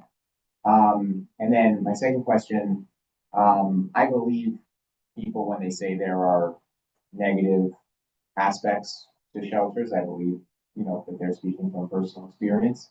But I also think there's a difference between anecdote and sort of holistic data. So I'm wondering how much data is collected on, say, within this area. Do we know the people who are in shelters in this area? Do we have regular data on, you know, incidents where the police are involved, incidents where some behavior is deemed by the city to be illegal or, you know, dealt with by the city in an official capacity? Can we quantify that? With the question being, are people in shelters, are they any more or less area, more or less likely to commit behavior that people might not like than the general population? And is that quantifiable? Can we get that information on a rolling basis going forward? Thank you, John. Sure.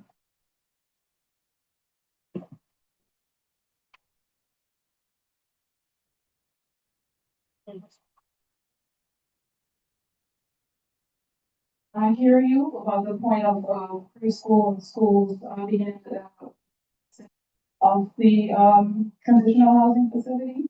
Checks are done at the door and we do comply with state law, right?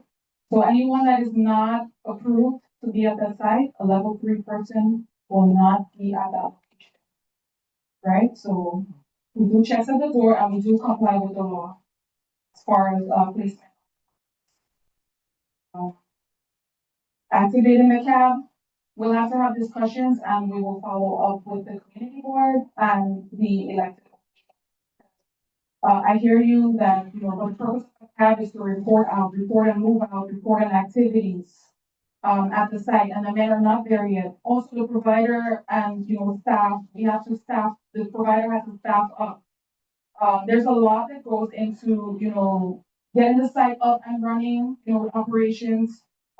We wouldn't have the cab just as yet, but we will have a contact number before the first cab meeting. We're happy to share that information for neighbors, you know, to call with any complaints. It's not just about you know, complaints and concerns. CB7, every year I get a phone call and I get email messages asking about, you know, donations and goodwill in support of our clients. So we truly appreciate that. I wanted to acknowledge that. We also have some other community groups that contribute to our shelters. Incidents, luckily we do have, you know, NYPD is someone at the shelter site is a victim of crime or crime. They don't walk free, right? There are measures. We are notified, and if a transfer needs to happen, that is done. We have strict measures in place. We don't shield anyone. You know, someone has a warrant and NYPD, you know, needs access to said person. We comply. Our legal department is, you know, contacted, and we will comply with NYPD as far as crime on any criminal activity. But we do not report out on similar to. I mean, where do you can attend your precinct council meetings, I guess, for crime stats, right? But we don't report out on any crime stats as it pertains to or shelter clients. That's not what we do. And also, if you can speak to RFP incentives. We'll have to follow up with that. I don't have that, information outlined at this current moment, so I have to follow up with, details of RFP, incentives. And can you also speak to the role of the landlord in residential account? So as I mentioned before, our agency does not directly with the landlord, but the provider works with the landlord to ensure that, that But the landlord's getting paid, right? the provider works closely with the landlord, not. So Dan will speak to that. Thank you.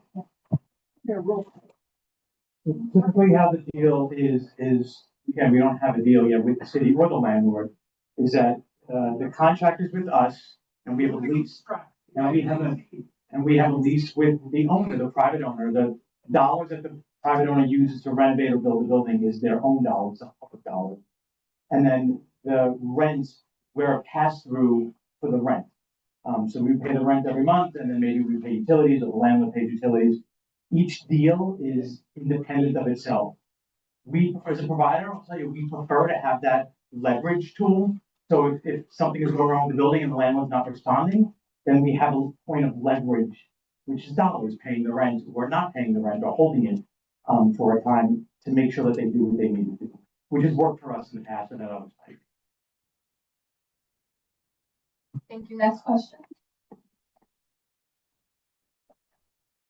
Hi, my question for DFS is, both our council member Alexa Vilas and, our Congressman Dan Goldman have suggested that this facility can be used as affordable housing.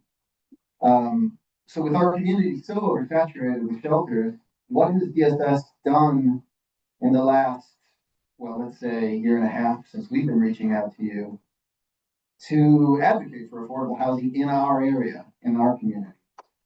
And if you haven't, why not start with this site? There you go.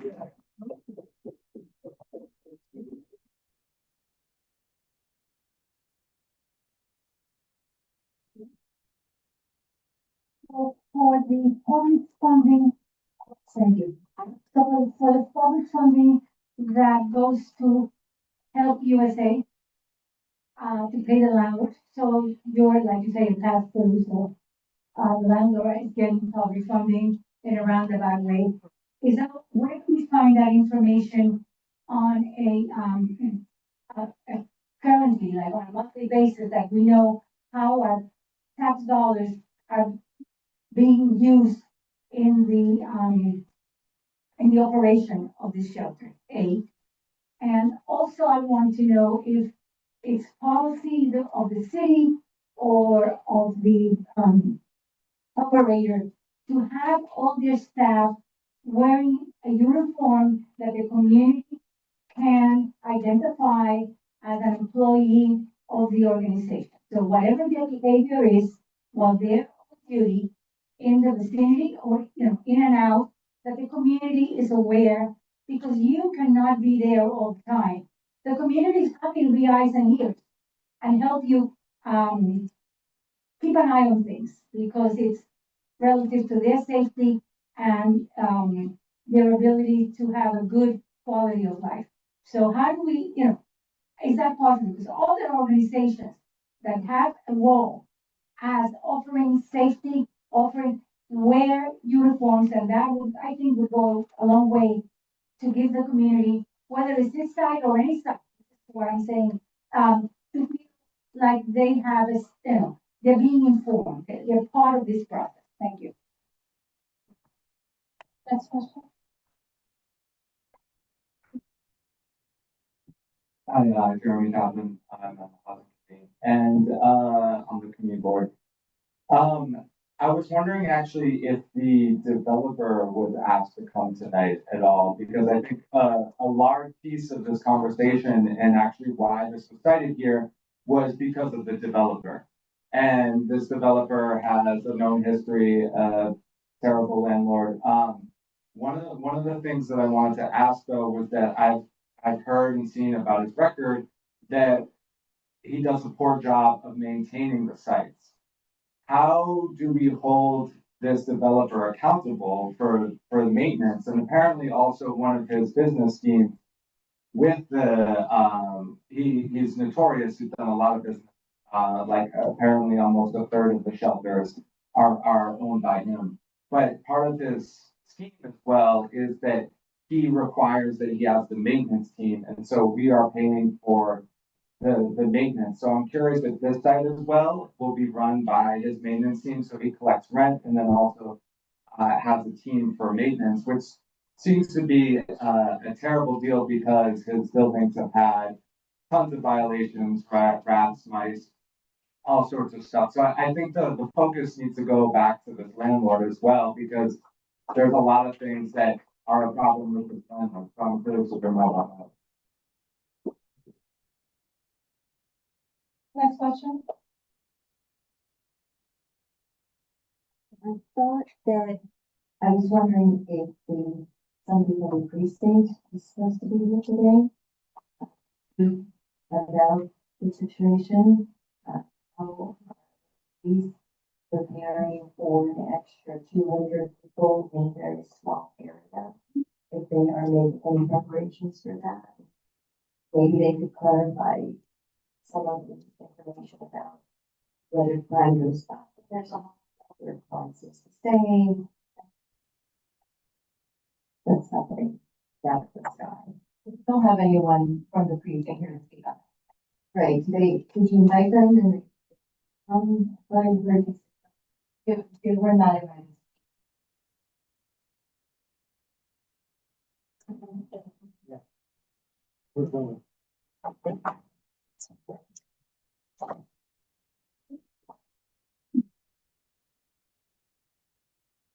As far as advocating for affordable housing, of course. I mean, that is the goal. We agree there should be more affordable housing. But our agency is complying with the legal mandate to shelter folks, right? So people do need shelter as well before they transition to permanent housing. The same way we need emergency rooms. You have a doctor, right? But you still might need to go to urgent care. So people show up at the doorsteps and we need shelter. We have to place folks in shelter. Affordable housing in our neighborhood. Our role, again, is to comply with legal mandates to shelter individuals. That is our mandate. That is the mandate of the Department of Homeless Services, is to comply with the law to morally and legally shelter individuals in need. The second question was, in terms of the city funding to the landlord, how was that tracked in an indirect way? So the contract is registered with the controller's office. So that is how that is the response to that question. To follow up with the controller's office. Once the contract is registered. Thank you. And then there was another question, if there's a policy that has staff wear uniforms?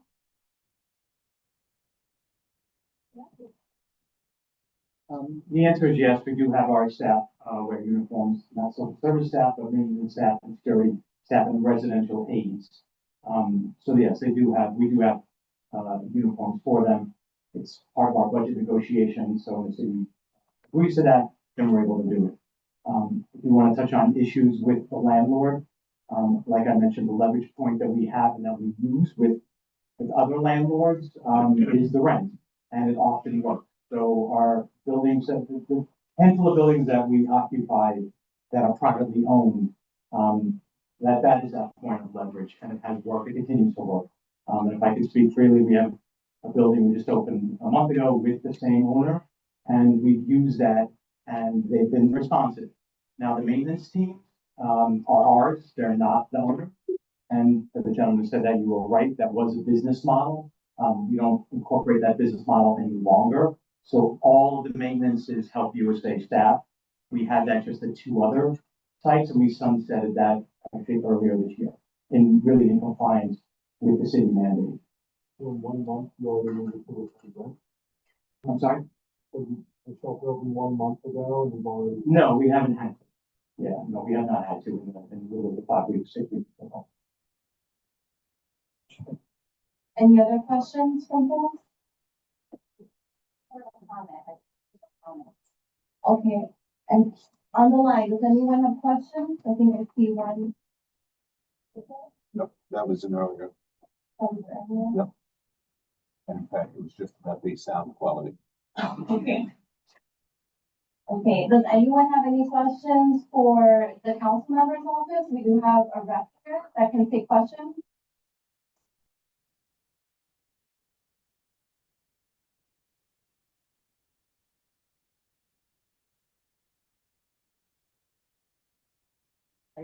So of the people that are employable, I'm curious what percentage, taking people with disabilities that aren't employable right now out, what percentage are employed?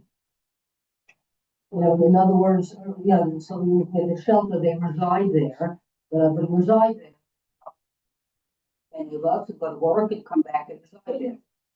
What percentage of people that are able to be employed that are employed? Residing in shelter.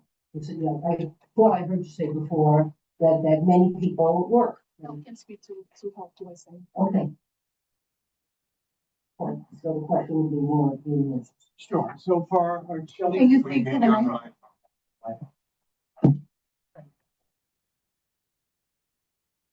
So for our sites that work with folks who are employable, anywhere from about 35 to 50% of those folks are actively employed at a point in time. We also employ many of our clients, not at the same facility that we do, but at a different facility. So it's a frequent, not frequent, but it is an occurrence that a person could be a case manager at shelter A and live in shelter B. But most folks who are employed in our shelters are employed just wherever. We actually have some city employees at our shelters. We have folks at our shelters that you wouldn't think would be living in a homeless shelter, but they're all. Approximate percentage? 35 to about 50% on the high end, 35% on the lower. But that's what the shelters that work with, specifically with an employable population. Not all our shelters vary in type. Okay, thank you. So now we'll move over to public comment. For anyone who would like to, share testimonies, if you can please line up, you'll have 2 minutes to speak. Okay. If you could hold we gotta start off the time. Are you good? Sure. Hi, I'm Carrie Consley. I'm a community board member. My comment is today we're not really making a decision about this and our voices won't be heard because we've been reaching out to DHS and Help USA for about 1.5 years and have received no responses of any substance. This is going to be one of the largest shelters in South Florida. But what I want to say is that I think everyone in this room knows that this shelter is a bargaining chip for the city for something else. And I'm looking at all of you and you all know what that is. So it's not cool, actually. Help USA, I have a lot of empathy for your work and it seems like for the most part you do good work. However, you have a choice. You're not being told what to do. You have a choice. You don't have to partner with data and you don't have to put a shelter in a neighborhood that already has 14. The choice is yours. And last thing about, the character of the neighborhood, I totally understand what you said, the woman from DHS, but our neighborhood is now a surveillance state. Do you know what it's like to live in a neighborhood with a camera at every corner because of all the shelter? Do you know what that's like? I'm sorry you do as well. But there are about 95% of the other neighborhoods in New York City do not know what that's like.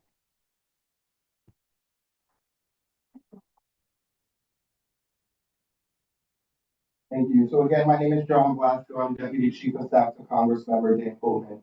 And as I mentioned earlier, the Congressman sent a letter to First Deputy Mayor on August 4th to just cite concerns. This is not about shelters, as the Councilwoman said earlier today. This is about the proliferation and the lack of resources in a community that is trying to thrive and survive on limited resources. That's what this is about. That's what the focus of the letter was. to the first deputy mayor. I think the other thing that's a bit concerning is that Help USA, this is the first time that the community is having a meeting to hear this proposal by Help USA, then the timeline can't be the fall of 2025. There needs to be more time. There needs to be more community engagement. And just echoing back to the cabs, I know you all are talking about the cabs, but the fact that we took office January 2023, and there haven't been any cab meetings in this community district, and I believe the community board has not gotten notification since 2021 is concerning. So again, we look forward to a response, and hopefully soon, since we sent the letter on August 4th. Thank you.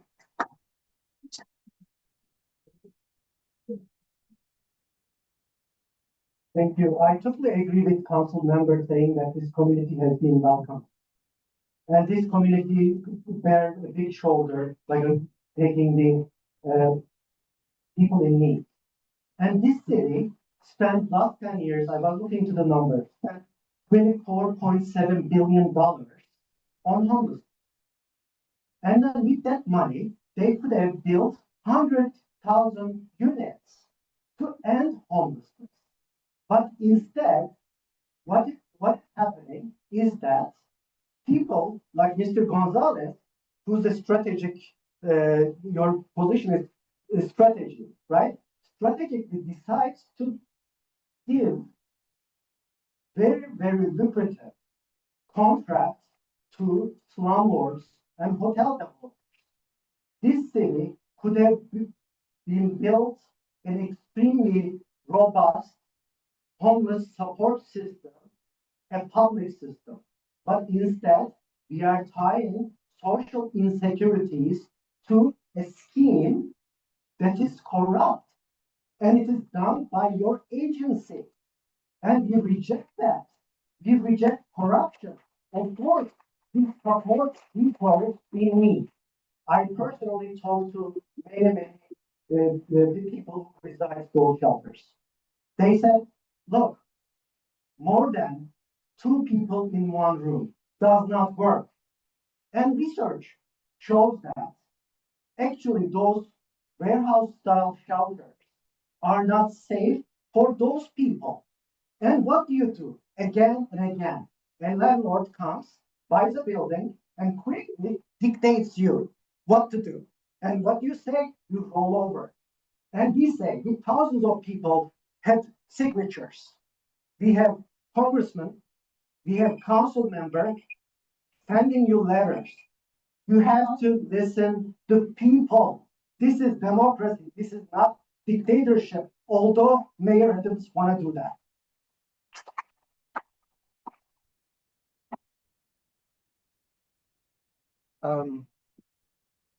I have a letter dated August 13th, 2025, from Council Member Alexa Vilas addressed to First Deputy Mayor Randy Maestro, also to Health and Human Services Commissioner Molly Park, our elected representatives, and our community group, the Agreement Rights Association. So I quote from the letter, I do not agree that another shelter facility should be sited in my district, especially in a building that was completely rehabilitated and could serve as a place for permanently affordable housing. The city should be incentivizing the creation of permanent housing, which is what we need, rather than temporary shelter facilities. The city has created a perverse incentive for funding these temporary sites at top dollar instead of incentivizing transitional and very low income housing construction that would transition people out of shelter in the long term. It is undeniable that we have a homelessness crisis on our hands, and one of the most critical ways of addressing homelessness is stable housing. At the same time, I have said over and over again at hearings, community board meetings, and statements, all New York City neighborhoods should share the effort to care for unhoused people. It should not fall to a few neighborhoods like ours. Our city must and should follow its fair share policy. End quote. I couldn't agree more with council member, and I'm grateful for her leadership on this issue. I have some copies available of this letter here in full for anyone who wishes to read it. And finally, I just want to say this is our first discussion with all of you tonight. This project with this developer should be stopped. We do not wish to see our community and those in need further exploited by a for-profit system designed to benefit the wealthy few.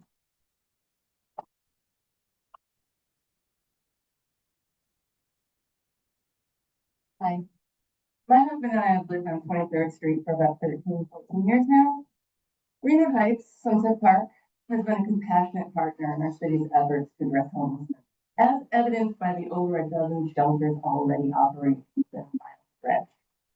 Adding yet another facility in our community is not an effective or equitable solution and will place an unsustainable burden on our residents and our already strained services. We have already done more than our fair share to assist in this shelter crisis. By approving yet another facility, the city is reinforcing a flawed strategy that unfairly burdens our working and middle class community while neglecting the opportunity to distribute services more broadly and effectively throughout the city. This approach is neither equitable nor sound urban planning. Already there are regular drug deals occurring on broad daylight on 4th Avenue. I have on several occasions found several men shooting up on the subway platform at 25th Street at 7:30 in the morning on my way to work. Adding another 200 plus bed shelter here is a problematic for public safety and services. Our local NYPD, EMS, and FDNY already need to focus more and more resources to the shelter system at the expense of the needs of the entire community. Adding yet another shelter compounds this issue. While I support helping those in need, I question the long-term effectiveness of adding more temporary shelter beds. The most sustainable solution to homelessness is permanent, affordable housing and supportive services, not to an ever-increasing number of temporary shelters.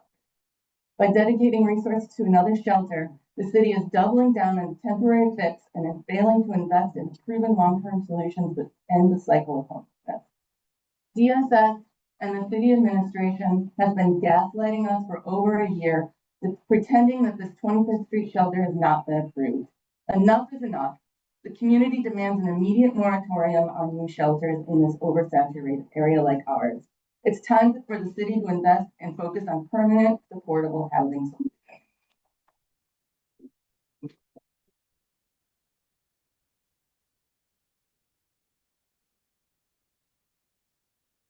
So I'm very happy to see that there's a lot of energy and discussion around housing, around the housing committee. There's a number of major developments that are going on in your neighborhood as well. And I would like to see the same amount of energy applied to those as well. St. Rocco's is going to be redeveloped. We on the housing committee are fighting for as much affordable housing as possible. We should be demanding 100% affordable housing for that site on church land. We also have the Totem rezoning, which was just a few blocks away. It's on the same block basically, which we fought as hard as we could to get more affordable housing. So I'd like to see that everybody in this room who's asking about real housing solutions, stand up for these and fight for more affordable housing. Put your money where your mouth is, because we need to be demanding more from these private rezonings. And we're constantly getting private rezonings. And quite frankly, I did not see a lot of people here speak out against Totem's rezoning, which was majority, private market with the bare minimum for affordable housing. So I think it's really important that you speak up about St. Rocco's rezoning that will be coming up, and there'll be several other different spot rezonings probably in your neighborhood. So it's really important to discuss that and push for as much affordable housing, because that's the solution over shelters.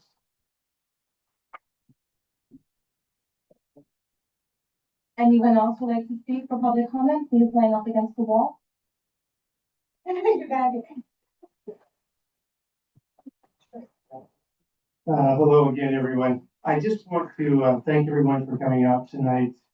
This is a important issue for all of us, and I think safety is number one. And I don't mean just the safety of the neighbors, but the safety of the people working in this neighborhood, the people who could be potential residents of the shelter, and for the police that serve our community. And with that, I want to just let people know that Thursday night, in the 7-2 precinct, there is the monthly, or I believe it's a monthly meeting, and my wife and I have been going to several of those, and they're really good because you get to meet the officers who are in our community, and you get a sense of what their job is like. And I encourage everybody here to attend and let the officers and let the precinct captain know your concerns, because what we found is that they do listen.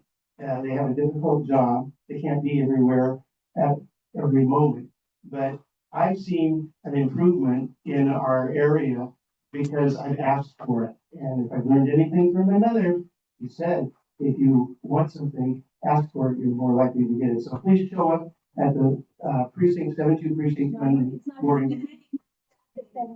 No, that's what I need is the address. It's at 4520 4th Avenue, which is between 45th and 46th Street. The entrance is in the middle of the block, off the ramp, first floor. 4524, that's 4520. yes, it's, Right on the out there. Senior housing. thank you. Anyone who wishes to speak for public comment, can I get a show of hands about how many more folks would like to speak? Just two? Okay.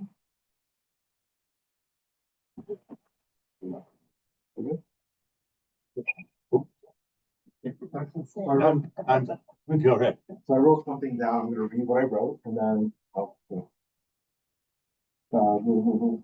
so my name is Keith. I've lived in the neighborhood for 37 years.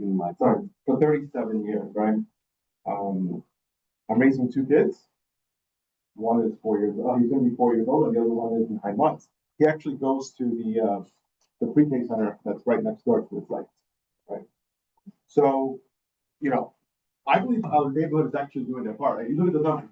You look at the numbers, and there are plenty of shelters in the neighborhood. I don't think anyone here is opposed to anyone having a place to sleep. I mean, like, I don't think anyone is saying that. But I think it's crazy and it really drives me nuts when the folks here look at us like we're crazy when we try to raise some of the issues. I live on 33rd Street, right? Down the block, 33rd, 3rd and 4th, there was a shelter at a hotel BPM. Edward, how many times did I email you? How many times did I email Vila? How many times did I email DSNY? Homeless services, everybody, and what do they do? Nothing. Trash in front of the building. Like, how do we let folks live in a building where there's trash piled up this high? There's rats everywhere. No one was held accountable. Neighbor policy. Give me a break. Give me a break. The security of that team, you know, I don't care if people smoke weed. People talk about smoke. I don't care. But they weren't. The staff members in that building were smoking weed. I don't give a shit if they smoke. But they weren't. And that's not what they should be doing while they're working. The quality of life on that block was terrible. My kids went to the daycare across the street from them. It was awful. The people working at the daycare ain't going down that block. The day that shelter closed, I actually didn't even know. I was talking to my neighbors. I was like, man, the neighborhood was different. And then we found out that the shelter closed. It was terrible. Sorry. I wish I had more time, but it really drives me nuts that you guys here look crazy. You look like you dismiss us. You go, oh, what are these guys talking about? My experience, 33rd Street, 3rd and 4th Avenue was a disaster. Nobody held that agency accountable. Thank you.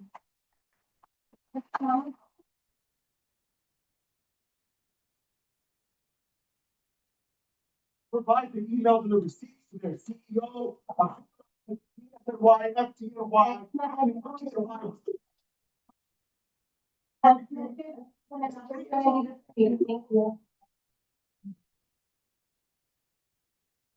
Still understand, but here we go. So firstly, I'm new to this conversation. A lot of people have been at it for a while, and tonight I'm swayed by the complaints around transparency and about landlord and the saturation of this compared to other districts, all of that is interesting.